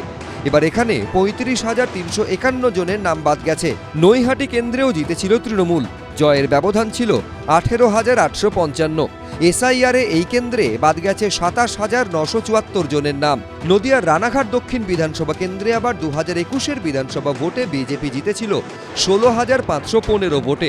এসআইআরে এই কেন্দ্রে নাম বাদ গেছে 40,442 জনের। একই ছবি চাকদাতেও 11,680 ভোটে এখানে জিতেছিল বিজেপি, আর এসআইআরে 29,822 জনের নাম বাদ গেছে। কল্যাণী বিধানসভায় 2,206 ভোটে জিতেছিল বিজেপি।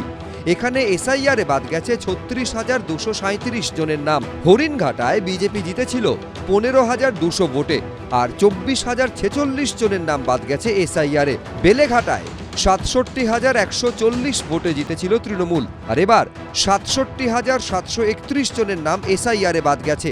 জোড়াসাঁকো কেন্দ্রে 2021-এ 12,743 ভোটে জিতেছিল তৃণমূল, আর এসআইআরে এই কেন্দ্রে বাদ গেছে 77,993 জনের নাম। শ্যামপুকুরে তৃণমূল জিতেছিল 22,520 ভোটে, আর 46,323 জনের নাম বাদ গেছে এসআইআরে। 2021-এর ভোটে মানিকতলায় তৃণমূলের জয়ের ব্যবধান ছিল 20,238। এসআইআরে এখানে বাদ গেছে 47,778 জনের নাম। কাশীপুর বেলগাছিয়ায় তৃণমূল জিতেছিল 35,390 ভোটে। এসআইআরে এখানে বাদ গেছে 57,542 জনের নাম। এর পাশাপাশি 2021-এ হুগলির চন্দননগরে তৃণমূল জিতেছিল 31,293 ভোটে, আর এবার এসআইআরে এই কেন্দ্রে বাদ গেছে 32,718 জনের নাম। উত্তর 24 পরগনার ভাটপাড়ায় 2021-এ 13,687 ভোটে জিতেছিল বিজেপি। এই কেন্দ্রে এবার এসআইআরে বাদ পড়েছে 40,988 জনের নাম। আরামবাগে বিজেপি জিতেছিল 7,172 ভোটে। এসআইআরে এখানে বাদ পড়েছে 16,966 জনের নাম। গোঘাটে 4,147 ভোটে জিতেছিল বিজেপি, আর এবার এখানে 10,534 জনের নাম বাদ পড়েছে এসআইআরে। খানাকুলেও একই পরিস্থিতি, এখানে 12,884 ভোটে জিতেছিল বিজেপি, আর এবার এসআইআরে বাদ গেছে 24,342 জনের নাম। এই সব নিয়ে চর্চার আবহে কয়েক ঘন্টা পর দ্বিতীয় দফার বিধানসভা ভোট। ফ্যাক্ট ইজ দ্যাট যে এই রকম অনেকগুলো জয়ের ব্যবধান, কোথাও বিজেপি জিতেছে, বেশিরভাগ ক্ষেত্রে তৃণমূল জিতেছে, সেটা কিন্তু এসআইআরে বাদ যাওয়া নাম তার থেকে অনেকটা বেশি। দুটো জিনিস বলতে হবে যে টোটাল রাজ্যের যদি বলি 178টা বিধানসভা কেন্দ্র আছে যেখানে জয় পরাজয়ের মার্জিনের থেকে কিন্তু বেশি নাম বাদ গেছে। এই নাম বাদ যখন গেছে সুমনদা, তখন এই কথাটাও বলতে হবে, এই যে ফিগারটা টোটালটা দেখানো হলো সেটাতে কিন্তু মৃত ভোটার আছে, স্থানান্তরিত ভোটার আছে, ভেরিফিকেশনের পরে যারা পার্মানেন্টলি ডিলেটেড হয়েছে এখন মানে ওই 63 লাখ ইনক্লুডেড। ফলে আমরা জানি, বারবার এই কথাটা বলি যে এর মধ্যে মৃত ভোটারও আছে, পার্মানেন্টলি স্থানান্তরিত ভোটারও আছে, এবং মানে ভেরিফিকেশনের পরে যাদের নাম বাদ গেছে, যারা ট্রাইব্যুনালে অ্যাপিল করেছে, তারাও কিন্তু এর মধ্যে আছে। একটা কথা আমি বলছি, এখানে একই সঙ্গে হিন্দু ভোটাররাও বাদ গেছে, আমি কেন বলছি, কারণ তুমি নদিয়া, উত্তর 24 পরগনা, বিশেষ করে বনগাঁ, এই জায়গাগুলো যদি দেখো, শুধু ধর্ম নয়, ক্লিয়ার করে দেওয়া দরকার, শুধু ধর্ম নয়, যারা বাদ গেছে তারা কোন দলের ভোটার ছিলেন আমরা কিচ্ছু জানি না, ধর্ম তো বাদ দাও। ধর্মটা কেন বললাম, এর মধ্যে আছে, ফলে এদের সংখ্যাটা মধ্যে যে এক্সাক্ট এসআইআরে ফলে না এটা বারবার বলছি, এটা থেকে কোনো সিদ্ধান্তে আসা যাবে না। যে ম্যাপড ভোটার অনেক, এবার লাস্ট যেটা বলছিলাম যে ম্যাপড ভোটার, বিশেষ করে যে অঞ্চলে বিজেপির পেনিট্রেশন বেশি, সেই ম্যাপড ভোটারের ক্ষেত্রে কিন্তু সেটা বিজেপির এগেইনস্টেও যেতে পারে। এবার এখানে আমি একটা কথা বলি, এই যে ডেথ ভোটার বা শিফটেড ভোটার, এদের একটা ফলস ভোট তৃণমূল ফেলে দিত, সিপিএম এর সময় সিপিএম ফেলতো। এইটা কিন্তু ম্যাটার করবে। আমি আবার বলছি, এটা কার বিরুদ্ধে যাবে, কার পক্ষে যাবে, কোনো সিদ্ধান্তে আসবেন না, তার কারণ এটা ফিগার, এবং ফিগারকে ফ্যাক্ট হিসেবেই দেখা উচিত। আমি শুভময়দার কাছে আসবো। দেবাশিস দা কিছু বলছিলেন। কথা বলি, গোপন কথা, কি বামফ্রন্ট কি ডানফ্রন্ট, কিছু কিছু ক্ষেত্রে 100%-এর বেশি ভোট পড়ে। তিনটের পর থেকে কে ভোট দেয়নি সেটা নজর করে যখন দিতে গিয়ে ক্যালকুলেশন ভুল করে। আমার মনে আছে বামফ্রন্ট আমলে বেলেঘাটা কেন্দ্রে আমরা সে ফিগার দেখিয়েছিলাম, অনুষ্ঠান করেছিলাম, কিন্তু ফ্যাক্ট ইজ যে একেবারে পরিষ্কার। আমরা দ্বিজেনবাবুর উদাহরণ বারবার দিই, কিন্তু একা দ্বিজেনবাবু নয়, একেবারে খুব স্পষ্ট গত 15 বছরে এই মানে দুপুর 12টা 3টে এবং 3টের পরের ফ্যাক্টর ক্রমশ বড় হয়েছে। কিন্তু এবার আমি শুভময়দার কাছে আসবো, যে এত কিছুর পর, এত কিছুর মধ্যে এই এসআইআর এ নাম বাদ যাওয়াটা, এই পরিস্থিতিটা, সেটা ল অ্যান্ড অর্ডার পার্ট হতেই পারে, সেটা এই রাজনৈতিক দলগুলোর প্রতিদ্বন্দ্বিতা এবং টেনশনের অংশ হতে পারে। কত বড় ফ্যাক্টর হবে, কতটা বাড়লো শুভময়দা? হ্যাঁ দেখুন, অত্যন্ত গুরুত্বপূর্ণ একটা চলরাশি। নির্বাচনে তো প্রচুর ভেরিয়েবল থাকে একদম, এবং তার মধ্যে আমি একটু পরে আসার চেষ্টা করব যেখানে আমাদের সত্যি কাজকর্মগুলো ভেরিয়েবল কিনা। কিন্তু যেভাবে নাম বাদ গেছে তাতে কিন্তু একটা আর্গুমেন্ট, আর এই আর্গুমেন্টের অবশ্যই কেউ বিরোধিতা করতে পারেন, সব জায়গায় জয় পরাজয়ের ব্যবধানের চেয়ে বেশি নাম বাদ গেছে। মোটের ওপর প্রায় 215টি আসনে যেগুলো তৃণমূল জিতেছিলেন, তার মধ্যে 75টিতে এই ব্যবধান বেশি, এবং 128টি আসন এরম হয়েছিল, তার মানে অবশ্যই বিজেপিরও এরকম আছে। এবং অবশ্যই যেখানে ধরুন খুব সামান্য ভোটে বিজেপি জিতেছিল, সেখানে তো তার চেয়ে বেশি নাম বাদ যাবেই। আমি রিপিট করছি শুভময়দার কথা, সেটা হচ্ছে সরল রৈখিক নয়, যার ফলে এই ডেটা থেকে কেউ ভুলেও ভাববেন না যে যা বাদ গেছে তাদের কোনো দলের পরিচয়, কার ভোটার সেই পরিচয়, ধর্ম পরিচয় তো বাদ দিন, এটা গেস করার চেষ্টা করবেন না। একজন পলিটিক্যাল সায়েন্টিস্ট হিসেবে তো আমার তো মনে হবে যে এর থেকে ডিডাকশন কি করতে পারি। সত্যি বলতে কি আমার 3-4টে ডিডাকশনের মনে হয়েছে। সেটা হলো যে এটার ফ্যাক্ট যে গতবার যে মার্জিনে জিতেছিল তার থেকে বেশি নাম বাদ গেছে, তাহলে এই নামগুলো মানে কি, কোন নামগুলো বাদ গেছে? একটা তো ইতিমধ্যে আলোচনায় আসলো যে, এবং দেবাশিসবাবু বললেন যে মৃত ভোটার, অ্যাবসেন্টি ভোটার, স্থায়ীভাবে চলে যাওয়া ভোটার, এই ক্যাটাগরির ভোটারটা কিন্তু বাম আমলেও শাসক দল তার মেশিনারি দিয়ে ব্যবহার করে ভোট দিত, এবং তৃণমূল কংগ্রেস তো করেছে, সেটা দ্বিজেনবাবু মুখোপাধ্যায় উদাহরণটা তো আপনি দিলেন।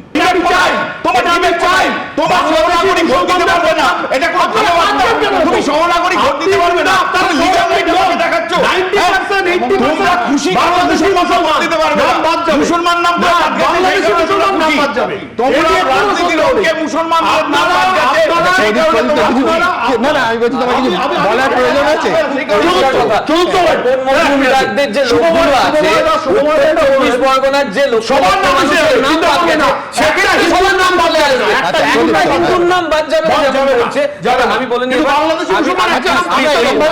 একজন নাগরিকের নাম, একজন বৈধ নাগরিকের নাম বাদ যাবে না, বাদ না যায়, এটা পরিষ্কার কথা। 326 নম্বর ধারা আমার অধিকার দিয়েছে, ভোটাধিকার, এবং 324 নম্বর ধারা অনুযায়ী স্বচ্ছ ভোটার তালিকা তৈরির দায়িত্ব নির্বাচন কমিশনের। নির্বাচন কমিশন সেটা ফেল করেছে বলে আদালত তার দায়িত্ব নিয়েছে। আমি কিছুক্ষণ আগে একটা এপিক নাম্বার দিয়ে দেখালাম। কিন্তু দাদা যে কথাটা স্যার বলছিলেন, বিশেষ করে মালদা, মুর্শিদাবাদ ওই অঞ্চলে, তাহলে উত্তর 24 পরগনা, নদিয়ায় কি হবে? ঠিক একই হবে, কারণ 77-এ যদি মোর দ্যান 30+ সিটস যদি দেখা যায় যে মতুয়াদের নাম বাদ গেছে, রাজবংশীদের নাম বাদ গেছে, সেটা কোথায় রিপ্রেজেন্ট করতে? ওই যে খুব কম গেছে, তাহলে সুব্রত প্রথম দফার হার্ডল টপকেছে নির্বাচন কমিশন। রাত পেরোলেই শেষ দফায় 7 জেলায় 142টি আসনে ভোট। দ্বিতীয় দফায় মোট 2321 কোম্পানি কেন্দ্রীয় বাহিনী মোতায়েন করেছে নির্বাচন কমিশন। থাকছে 38,297 জন রাজ্য পুলিশ। প্রতিটি বুথে থাকবে কমপক্ষে হাফ সেকশন কেন্দ্রীয় বাহিনী। যেখানে 3টি বুথ সেখানে থাকবে 1 সেকশন কেন্দ্রীয় বাহিনী। 5টি বুথ হলে সেখানে কেন্দ্রীয় বাহিনী থাকবে 2 সেকশন। ভোটের আগের দিন দিনভর দেখা গেল বিভিন্ন প্রান্তে কেন্দ্রীয় বাহিনী টহলদারি। কোথাও স্থানীয়দের সঙ্গে কথা বলছেন, কোথাও অশান্তির পরিস্থিতি হলে তা সঙ্গে সঙ্গে জানানোর জন্য শেয়ার করছেন নিজের মোবাইল নাম্বার। রাত পোহালেই রাজ্যে শেষ দফার বিধানসভা নির্বাচন। এই মুহূর্তে কেন্দ্রীয় বাহিনীর যারা জওয়ান তারা শেষ মুহূর্তে এরিয়া ডমিনেশন করছেন এবং এলাকার বাসিন্দাদের সঙ্গে কথা বলছেন। এখনো পর্যন্ত এই শেষ দফার ইলেকশনে যেটা জানা যাচ্ছে যে 2321 কোম্পানি কেন্দ্রীয় বাহিনী মোতায়েন করেছে নির্বাচন কমিশন। এই মুহূর্তে কেন্দ্রীয় বাহিনীর যারা জওয়ান তারা বিভিন্ন যে রাস্তা, যে সেন্সিটিভ যে জায়গা সেখানে ঘুরছেন এবং সেখানকার যারা বাসিন্দা তাদের সাথে কথা বলছেন। ভোটের দিন টহল দেবে সিআরপিএফ এর কিউআরটি ভ্যান। স্পর্শকাতর এলাকায় থাকছে মার্কসম্যান। বুথের 100 মিটারের মধ্যে কোনো জমায়েত দেখলে কড়া পদক্ষেপের জন্য তৈরি কেন্দ্রীয় বাহিনী। রাজ্যে প্রথম দফার নির্বাচন এক প্রকার সুষ্ঠু এবং শান্তিপূর্ণভাবে সম্পন্ন হয়েছে। দ্বিতীয় দফার নির্বাচন আগামীকাল। সেই দ্বিতীয় দফার নির্বাচনে হাই ভোল্টেজ কেন্দ্র ভবানীপুর, সেই ভবানীপুরে যাতে কোনো ধরনের কোনো অপ্রীতিকর ঘটনা বা অশান্তি না ছড়ায় সেই বিষয়টা সুনিশ্চিত করার জন্য ভবানীপুর থানার পুলিশ এবং কেন্দ্রীয় বাহিনীর একাধিক আধিকারিক সহ কেন্দ্রীয় বাহিনীর জওয়ানরা তারা কিন্তু রীতিমতো এলাকায় টহলদারি করছেন। যে চিত্র দেখা যাচ্ছে প্রত্যেকেই কিন্তু সশস্ত্র অবস্থায় রয়েছেন এবং সেই সশস্ত্র অবস্থায় কেন্দ্রীয় বাহিনীর জওয়ানরা, ব্যাপক সংখ্যক কেন্দ্রীয় বাহিনীর জওয়ানরা তারা কিন্তু টহলদারি চালাচ্ছেন। তার পাশাপাশি এই যে সাঁজোয়া গাড়ি, সেই সাঁজোয়া গাড়িও কিন্তু রাখা রয়েছে যাতে কোনো ধরনের কোনো পরিস্থিতি যদি তৈরি হয়, কোনো উত্তেজনা তৈরি হয়, সেক্ষেত্রে তৎক্ষণাৎ তা প্রতিহত করা যায় সেই বিষয়টা সুনিশ্চিত করার জন্যই কেন্দ্রীয় বাহিনীর জওয়ানরা এই সাঁজোয়া গাড়ি সেগুলো নিয়ে এসেছেন। এবং সেক্ষেত্রে কিন্তু নির্বাচন কমিশন যেটা বলছে, নির্বাচন কমিশনে যেটা সচেষ্ট রয়েছেন যে বিষয়, যাতে ভোটাররা নির্বিঘ্নে শান্তিপূর্ণভাবে ভোটদান করতে পারেন, এক্ষেত্রে যাতে কোনো রকমভাবে কোনো অশান্তি না ছড়ায় এবং যদি কোনো সময় অশান্তি হয় সেই অশান্তিকে তৎক্ষণাৎ প্রতিহত করার জন্য কিন্তু কেন্দ্রীয় বাহিনীর জওয়ানরা তারা একেবারে প্রস্তুত। কলকাতা পুলিশ প্রস্তুত নির্বাচন কমিশন। এখন দেখার আগামীকাল অর্থাৎ কিনা দ্বিতীয় পর্যায়ে যে বিধানসভা নির্বাচন, সেই বিধানসভা নির্বাচন কতটা সুষ্ঠুভাবে হয় সেই বিষয়টাই কিন্তু দেখার। এবং সেই বিষয়েই নির্বাচন কমিশন যেমন সচেষ্ট রয়েছে এবং তাদের নজরদারি যেমন রয়েছে, তার পাশাপাশি পুলিশ এবং কেন্দ্রীয় বাহিনীর জওয়ানরা তারাও কিন্তু ভোটারদেরকে ঠিক এভাবেই আশ্বস্ত করছেন। নির্বাচন কমিশন সূত্রে খবর, বারাসত পুলিশ জেলায় মোতায়েন থাকছে 112 কোম্পানি কেন্দ্রীয় বাহিনী। বনগাঁয় থাকবে 62 কোম্পানি, বিধাননগরে 50 কোম্পানি, ব্যারাকপুরে 160 কোম্পানি, ডায়মন্ড হারবারে 134, বারুইপুরে 161 কোম্পানি, হাওড়া গ্রামীণ পুলিশ জেলায় 147 কোম্পানি, কৃষ্ণনগর পুলিশ জেলায় 158 কোম্পানি, পূর্ব বর্ধমানে 260 কোম্পানি এবং কলকাতায় মোতায়েন থাকবে 273 কোম্পানি কেন্দ্রীয় বাহিনী। আমি যেখানে দাঁড়িয়ে আছি ইকবালপুর, একটু আগে এখানে কেন্দ্রীয় বাহিনীর জওয়ানরা তারা কিন্তু রুট মার্চ শুরু করেছেন। একদিকে যেমন সিআরপিএফ এর র্যাব রয়েছে, তেমনি সিআরপিএফ এর জওয়ানরা রয়েছে, পাশাপাশি বিএসএফ এর জওয়ানরা রয়েছে, যেখানে স্থানীয় বাসিন্দাদের সঙ্গে যেমন কথা বলা হচ্ছে, পাশাপাশি মাইকিং করা হচ্ছে এবং জানানো হচ্ছে যে অভয়ে যাতে তারা ভোট দিতে যেতে পারেন সেই বিষয়ে তাদের নিশ্চিত করা হচ্ছে। এবং একদম এই রুট মার্চ যে হচ্ছে তার একদম শেষে, এই জওয়ানদের একদম শেষে যেমনটা দেখতে পাচ্ছি আমরা, সেখানে সাঁজোয়া গাড়ি রয়েছে। তো এখানে কেন্দ্রীয় বাহিনীর জওয়ানরা যেমনটা জানাচ্ছিলেন, এই সাঁজোয়া গাড়িগুলো কাশ্মীর থেকে আনা হয়েছে এবং এখানে এই সাঁজোয়া গাড়ির উপরে সশস্ত্র জওয়ান রয়েছে এবং তারা এই গাড়ি থেকে এই গাড়ির চারদিকটাতে সমানভাবে নজরদারি করতে পারবেন এবং কোনো রকম অপ্রীতিকর পরিস্থিতি তারা মোকাবিলা করতে পারবেন। পাশাপাশি এই গাড়ি সর্বত্র যাতায়াত করতে পারবে, একদিকে যেমন ল্যান্ডমাইন, অন্যদিকে তেমনি বুলেট প্রুফ। এই কারণে কিন্তু এই গাড়ি ব্যবহার করা হবে যাতে কোনো অপ্রীতিকর ঘটনা এড়ানো যায়।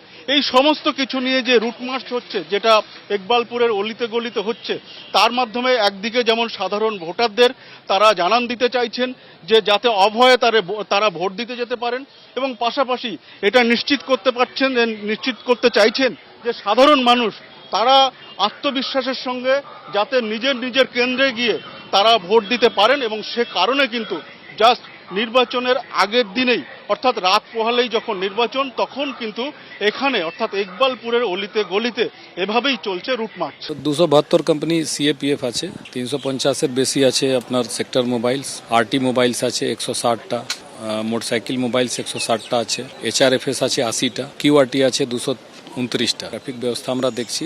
এছাড়া গতকাল থেকেই মোটরসাইকেল মোবাইল পরশু থেকেই চলছে। খুব ভালো ব্যবস্থা আছে, লেন্স বাই লেন্স বিভিন্ন জায়গায় পুলিশ থাকবে। বুথে তো যেটা অ্যারেঞ্জমেন্ট আছে খুবই স্ট্রং অ্যারেঞ্জমেন্ট আছে, HRFS আছে, RT মোবাইল আছে, QRT আছে, স্পেশাল নাকা পয়েন্টস আছে, হাই রাইজ জন্য আলাদা করে অ্যারেঞ্জমেন্ট হয়েছে। এরকম একটা ব্যবস্থা আছে এবং মানুষ কাছে আমরা বিগত অনেক দিন ধরে আর গতকালও ইন্টেন্সিভলি আমরা মাইকিং করেছি, প্রচার করেছি, মানুষকে অনুরোধ করেছি কি আপনারা বাড়ি থেকে আসুন, ভোট দিন। দ্বিতীয় দফা ভোটের আগে বিশেষ হেল্পলাইন চালু করেছে কেন্দ্রীয় বাহিনী। ভোটের দিন কোনো সমস্যা হলে অভিযোগ জানানো যাবে হেল্পলাইন নম্বরে। CRPF এর তরফে দেওয়া হেল্পলাইন নম্বরগুলি হলো 8420272101, 8420272343 এবং ল্যান্ডলাইন নম্বরটি হলো 0332367117। প্রথম দফার ইলেকশনে তো খুব সুন্দর হয়েছে।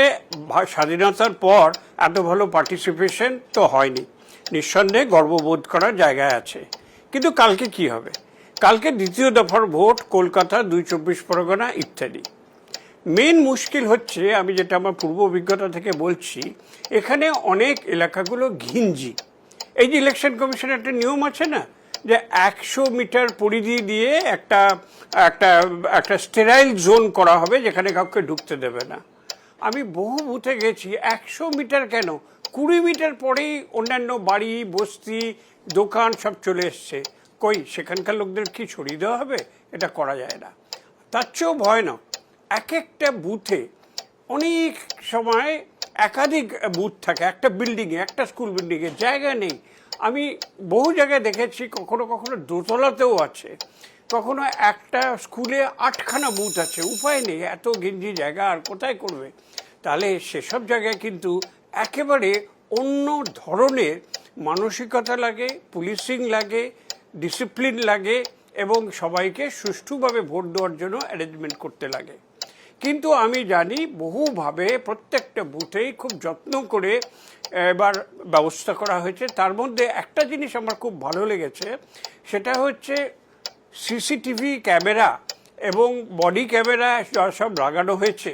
সেগুলো সেন্ট্রাল একটা কন্ট্রোল রুমে যাচ্ছে এবং AI এর একটা লেয়ার তাতে থাকবে।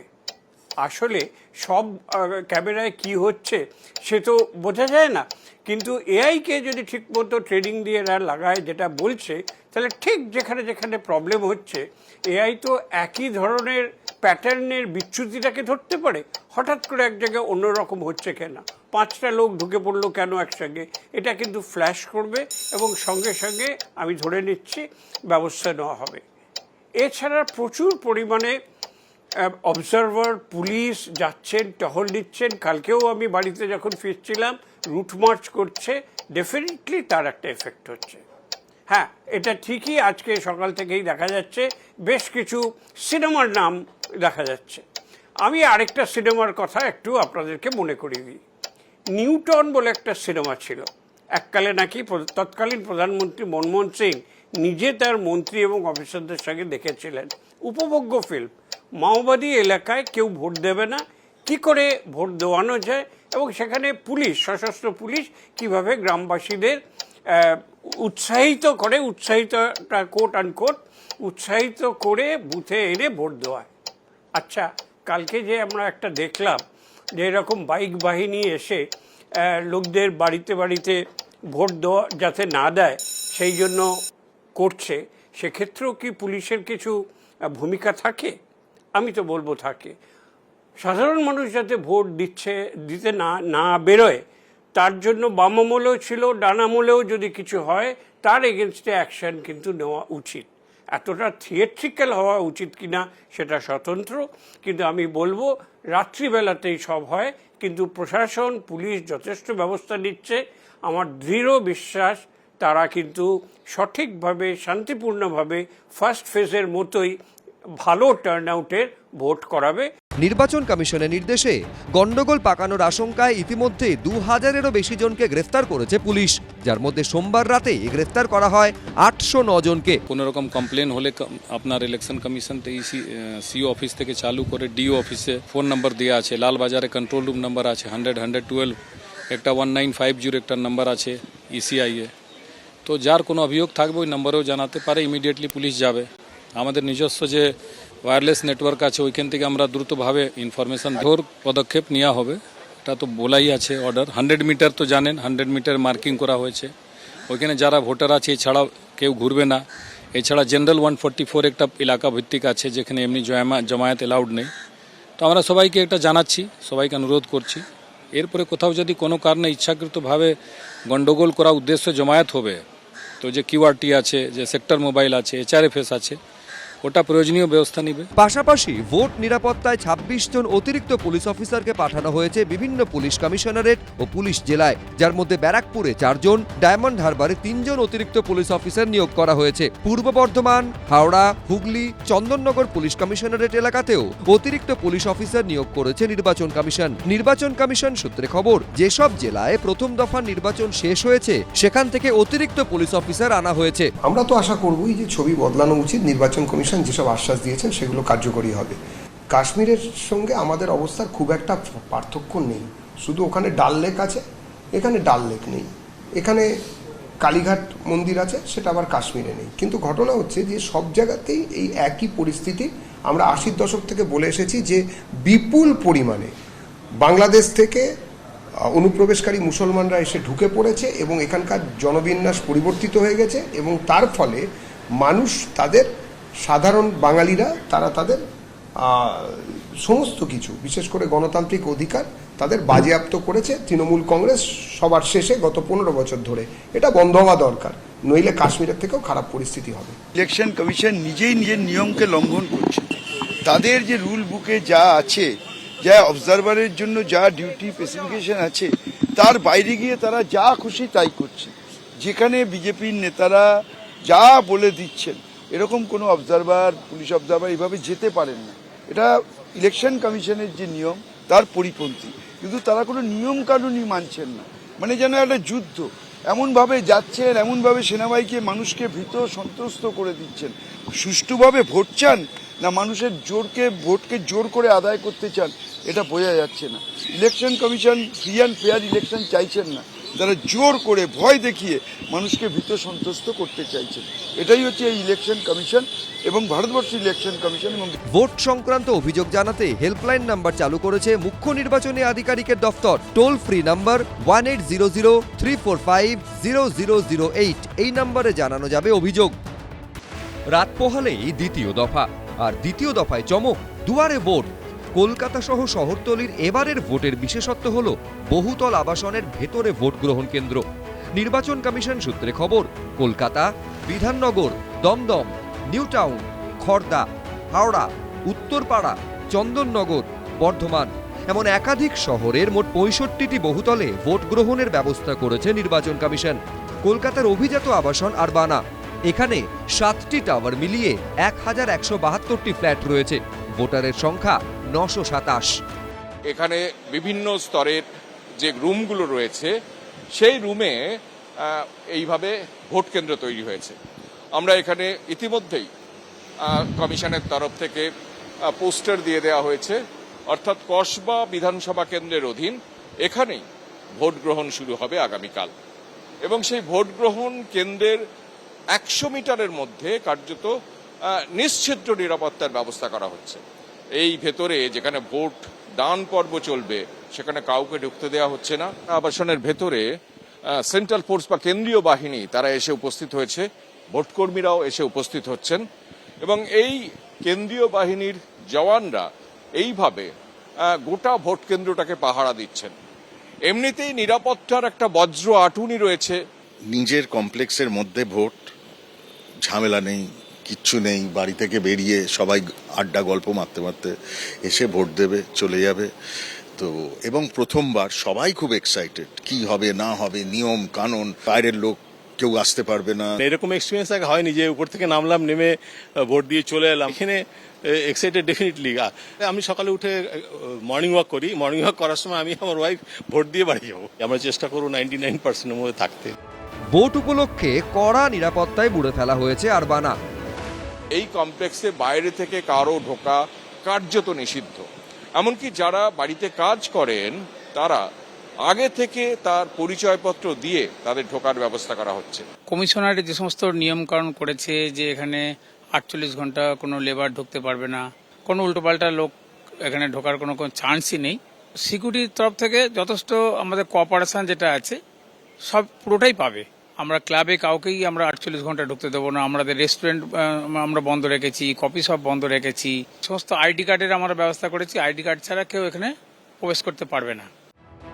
7 জেলায় 142টি আসনে ভোট ঘিরে সাজো সাজো রব, নজিরবিহীন কড়াকড়ি, বেনজির নিরাপত্তা।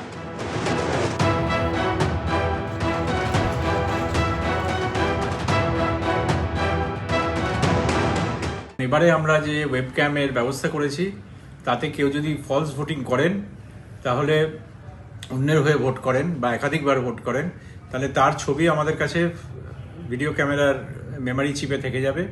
মঙ্গলবার দিনভর দেখা গেল নিরাপত্তার কড়াকড়ি। এই ছবি শান্তিপুরে জাতীয় সড়কের। মোটর বাইক থামিয়ে তল্লাশি করা হচ্ছে।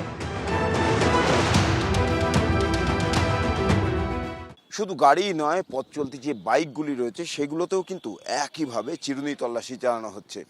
আমি আমার ক্যামেরা সহকর্মী দীপ্তেন্দুকে একবার দেখাতে বলছি, এই মুহূর্তে একটি বাইক সেখানে তল্লাশি চালাচ্ছেন নির্বাচন কমিশনের আধিকারিকরা। একই ছবি দেখা গেল কালনা নবদ্বীপ সীমানায়। এখানে 4 চাকা থেকে 2 চাকা তল্লাশির পাশাপাশি এক জেলা থেকে অন্য জেলায় যাওয়া প্রত্যেক গাড়ির নাম্বার নোট করে রাখা হচ্ছে। দ্বিতীয় দফার ভোট এবং তার আগে প্রত্যেকটি জায়গা সুরক্ষিত রাখার জন্য কমিশন যেরকমভাবে ভেবেছে, তাই প্রত্যেকটি জেলা সীমান্তে একেবারে নাকা চেকিং চলছে এই মুহূর্তে। এবং এই নাকা চেকিং শুধুমাত্রই কিন্তু গাড়িটা একবার দেখে নেওয়া নয়, বিশদ নাকা চেকিং, এবং সেজন্য তার যে ভিডিওগ্রাফি সেটাও কিন্তু মোবাইলের মাধ্যমে করা হচ্ছে। কেউ স্কুলে পড়ান, কেউ বা চাকরি করেন পোস্ট অফিসে। এসআইআর এর পর এবার ভোট হচ্ছে রাজ্য জুড়ে। এই আবহে বাড়তি চাপ থাকলেও তার জন্য প্রস্তুত ভোট কর্মীরা। কোথায় ডিউটি পড়লো? আমার পড়েছে উত্তরপাড়া HM মেমোরিয়াল। পূর্ব বর্ধমানের নাদনঘাটে অশান্তির পর মঙ্গলবার দেখা গেল এলাকায় চাপা উত্তেজনা। সোমবার যেখানে অশান্তির ঘটনা ঘটে সেখান থেকে খানিক দূরেই রয়েছে ভোট কেন্দ্র। এখানে দেখলাম পুলিশ স্টেশনে যে ব্যবস্থাপনা ভালো, খুব সুন্দর ব্যবস্থাপনা, এবং এখানে সেন্ট্রাল ফোর্স আছে, আমাদের কোনো অসুবিধা আপাতত হয়নি। সেন্ট্রাল কর্মীরা থাকলে ভোট প্রক্রিয়া খুব ভালোভাবেই হয়। ওনারা খুব সুন্দর আমাদের সঙ্গে সহযোগিতা করেন। এবারে তো আরও সুন্দর ব্যবস্থা রয়েছে, অবশ্যই আমরা একটু অনেক বেশি আশ্বস্ত বোধ করছি। দ্বিতীয় দফার ভোটের শেষ প্রচারে সোমবার এভাবেই উত্তপ্ত হয়ে উঠেছিল হুগলির গোঘাট। প্রথমে বিজেপি প্রার্থী প্রশান্ত দিগরের মিছিলে হামলা, এরপর তৃণমূল সাংসদ মিতালি বাগের গাড়িতে হামলা ঘিরে তৈরি হয় ধুন্ধুমার পরিস্থিতি। এবার এই ঘটনাতেই একাধিক সিসিটিভি ফুটেজ সামনে এলো। সিসিটিভি ফুটেজে দেখা যাচ্ছে বর্মা গ্রামে বিজেপি প্রার্থীর সমর্থনে বাইক মিছিল করছেন কর্মী সমর্থকেরা। হঠাৎ মিছিলের সামনের দিকে শুরু হয় হামলা, থমকে যায় মিছিল। বাইক ঘুরিয়ে একে একে উল্টো দিকে যেতে শুরু করেন বিজেপি কর্মীরা। কেউ কেউ দৌড়ে পালান। এই সেই গ্রাম যে গ্রামে হামলার ঘটনা ঘটেছিল, যেখানে বিজেপি কর্মী সমর্থকেরা আক্রান্ত হন। তাদের মধ্যে বেশ কয়েকজন এখনও হাসপাতালে চিকিৎসাধীন রয়েছেন। সেই ঘটনায় এখনও পর্যন্ত 15 জনকে গ্রেপ্তার করেছে পুলিশ। আরেকটি ভিডিওতে দেখা যাচ্ছে বিজেপি কর্মীদের লক্ষ্য করে ছোড়া হচ্ছে বোমা। রাস্তার ওপরেই চলছে বোমাবাজি। যারা বোমা ছুটছে তাদের হাতে রয়েছে লাঠিসোঁটাও। দেখুন বন্ধুরা, বম সুদ্দুন দিচ্ছে ওরা, দেখুন বম সুদ্দুন দিচ্ছে, দেখুন বন্ধুরা। এরপর পাল্টা তৃণমূল কর্মী সমর্থকের দিকে তেড়ে যান বিজেপি কর্মীরা। এরপরই গ্রামে পৌঁছয় পুলিশ ও কেন্দ্রীয় বাহিনী। শুরু হয় ধরপাকড়। তাদের সামনেও লাঠিসোঁটা হাতেই দেখা যায় হামলাকারীদের। সবাই ছুটে চলে আসে পেছন দিকে। আমাদের বাইকগুলো তড়িঘড়ি কিছু বাইক ওখানে রয়ে যায়। চরম পর্যায়ে গাড়িগুলোর উপরে ভেঙেছে, ভাঙচুর করেছে বাঁশ লাঠি তাড়া দিয়ে। তারপরে আমার গাড়িটা, প্রার্থীর গাড়িটা তো ভেঙেইছে। আমার পিঠে এসে একটা পড়লো, ওই চিপস রাস্তার। গণতন্ত্রের কফিনে ভারতীয় জুমলা পার্টি, ভারতীয় জঞ্জাল পার্টি, ভারতীয় জনতা পার্টির সমাজবিরোধীদের যৌথ সন্ত্রাসের গণতন্ত্রের কফিনে শেষ পেরেক পুঁতে দেওয়ার একটা চেষ্টা। সোমবার গোঘাটের বর্মা এলাকায় প্রচারে যান বিজেপি প্রার্থী প্রশান্ত দিগার। সেই সময়ই সংঘর্ষে জড়িয়ে পড়েন বিজেপি ও তৃণমূলের কর্মী সমর্থকেরা। ভাঙচুর চালানো হয় বিজেপি প্রার্থীর গাড়িসহ একাধিক গাড়িতে। আহত বিজেপি কর্মীদের নিয়ে যাওয়া হয় গোঘাট প্রাথমিক স্বাস্থ্যকেন্দ্রে। স্বাস্থ্যকেন্দ্রের গেটের বাইরে দাঁড়িয়েছিলেন বিজেপির কর্মী সমর্থকেরা। ওই সময় সেই রাস্তা দিয়েই অভিষেক বন্দ্যোপাধ্যায়ের সভায় যোগ দিতে যাচ্ছিলেন আরামবাগের তৃণমূল সাংসদ মিতালি বাগ। অভিযোগ, তখনই তার গাড়ির ওপরে চড়াও হয় বিজেপি। পাথর ছুঁড়ে লাঠির বাড়ি মেরে ভাঙা হয় গাড়ির কাঁচ।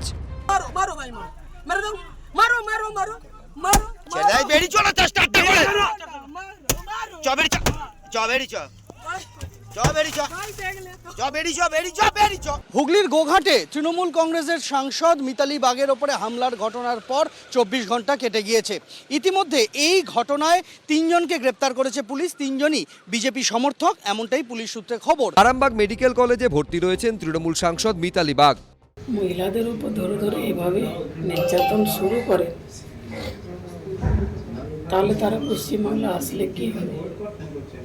মানুষকে বিচার বিশ্লেষণ করতে বলবো। নির্বাচন কমিশনকে কেউ যদি সেরকমভাবে রিপোর্ট দেয়, যে বা যারা দিয়েছেন, আমার মনে হয় কোয়ারি করে রিপোর্ট দেওয়া উচিত। গোঘাটের ঘটনায় তৃণমূলের 16 জন ও বিজেপির 3 জনকে গ্রেফতার করেছে পুলিশ। এরই মধ্যে এবারের বিধানসভা ভোটে সবচেয়ে হেভিওয়েট লড়াই হচ্ছে ভবানীপুরে। মমতা বন্দ্যোপাধ্যায় বনাম শুভেন্দু অধিকারী। ভোটের কয়েক ঘন্টা আগে মঙ্গলবার ভবানীপুরে গুরুদ্বারে যান শুভেন্দু অধিকারী। কালীঘাটে গিয়ে পুজোও দেন, খান ছোলা মাখা। এরই মধ্যে বিস্ফোরক অভিযোগও করেন তিনি। আপনি জানেন, আঙ্গুলে ফিঙ্গার লাগানোর জন্য দেবলীনা বিশ্বাস ধরা পড়ে গেছে, পারবে না করতে। আমি দেখাচ্ছি, আমি আপনাদের দেখাচ্ছি। 750 এগুলো কিনেছিল, ধরা পড়ে গেছে, পারবে না। এই যে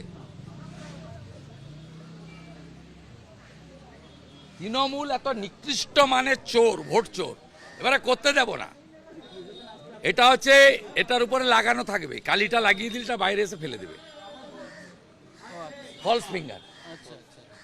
তর্কের খাতিরে বলছি, হাতের ওপর কোনো রকম একটা কভার পরে দাগ উঠলো না, আর সেই লোকটা আবার গেল, তা শুভেন্দু অধিকারী বা বিজেপির ইলেকশন এজেন্ট, পোলিং এজেন্ট থাকবে না? তারা তো থাকবে, প্রিজাইডিং অফিসার থাকবে। বুধবার ভবানীপুরে মেগা ফাইট, তার আগে শেষ সন্ধ্যায় এই মেজাজেই দেখা গেল শুভেন্দু অধিকারীকে। এবিপি আনন্দ।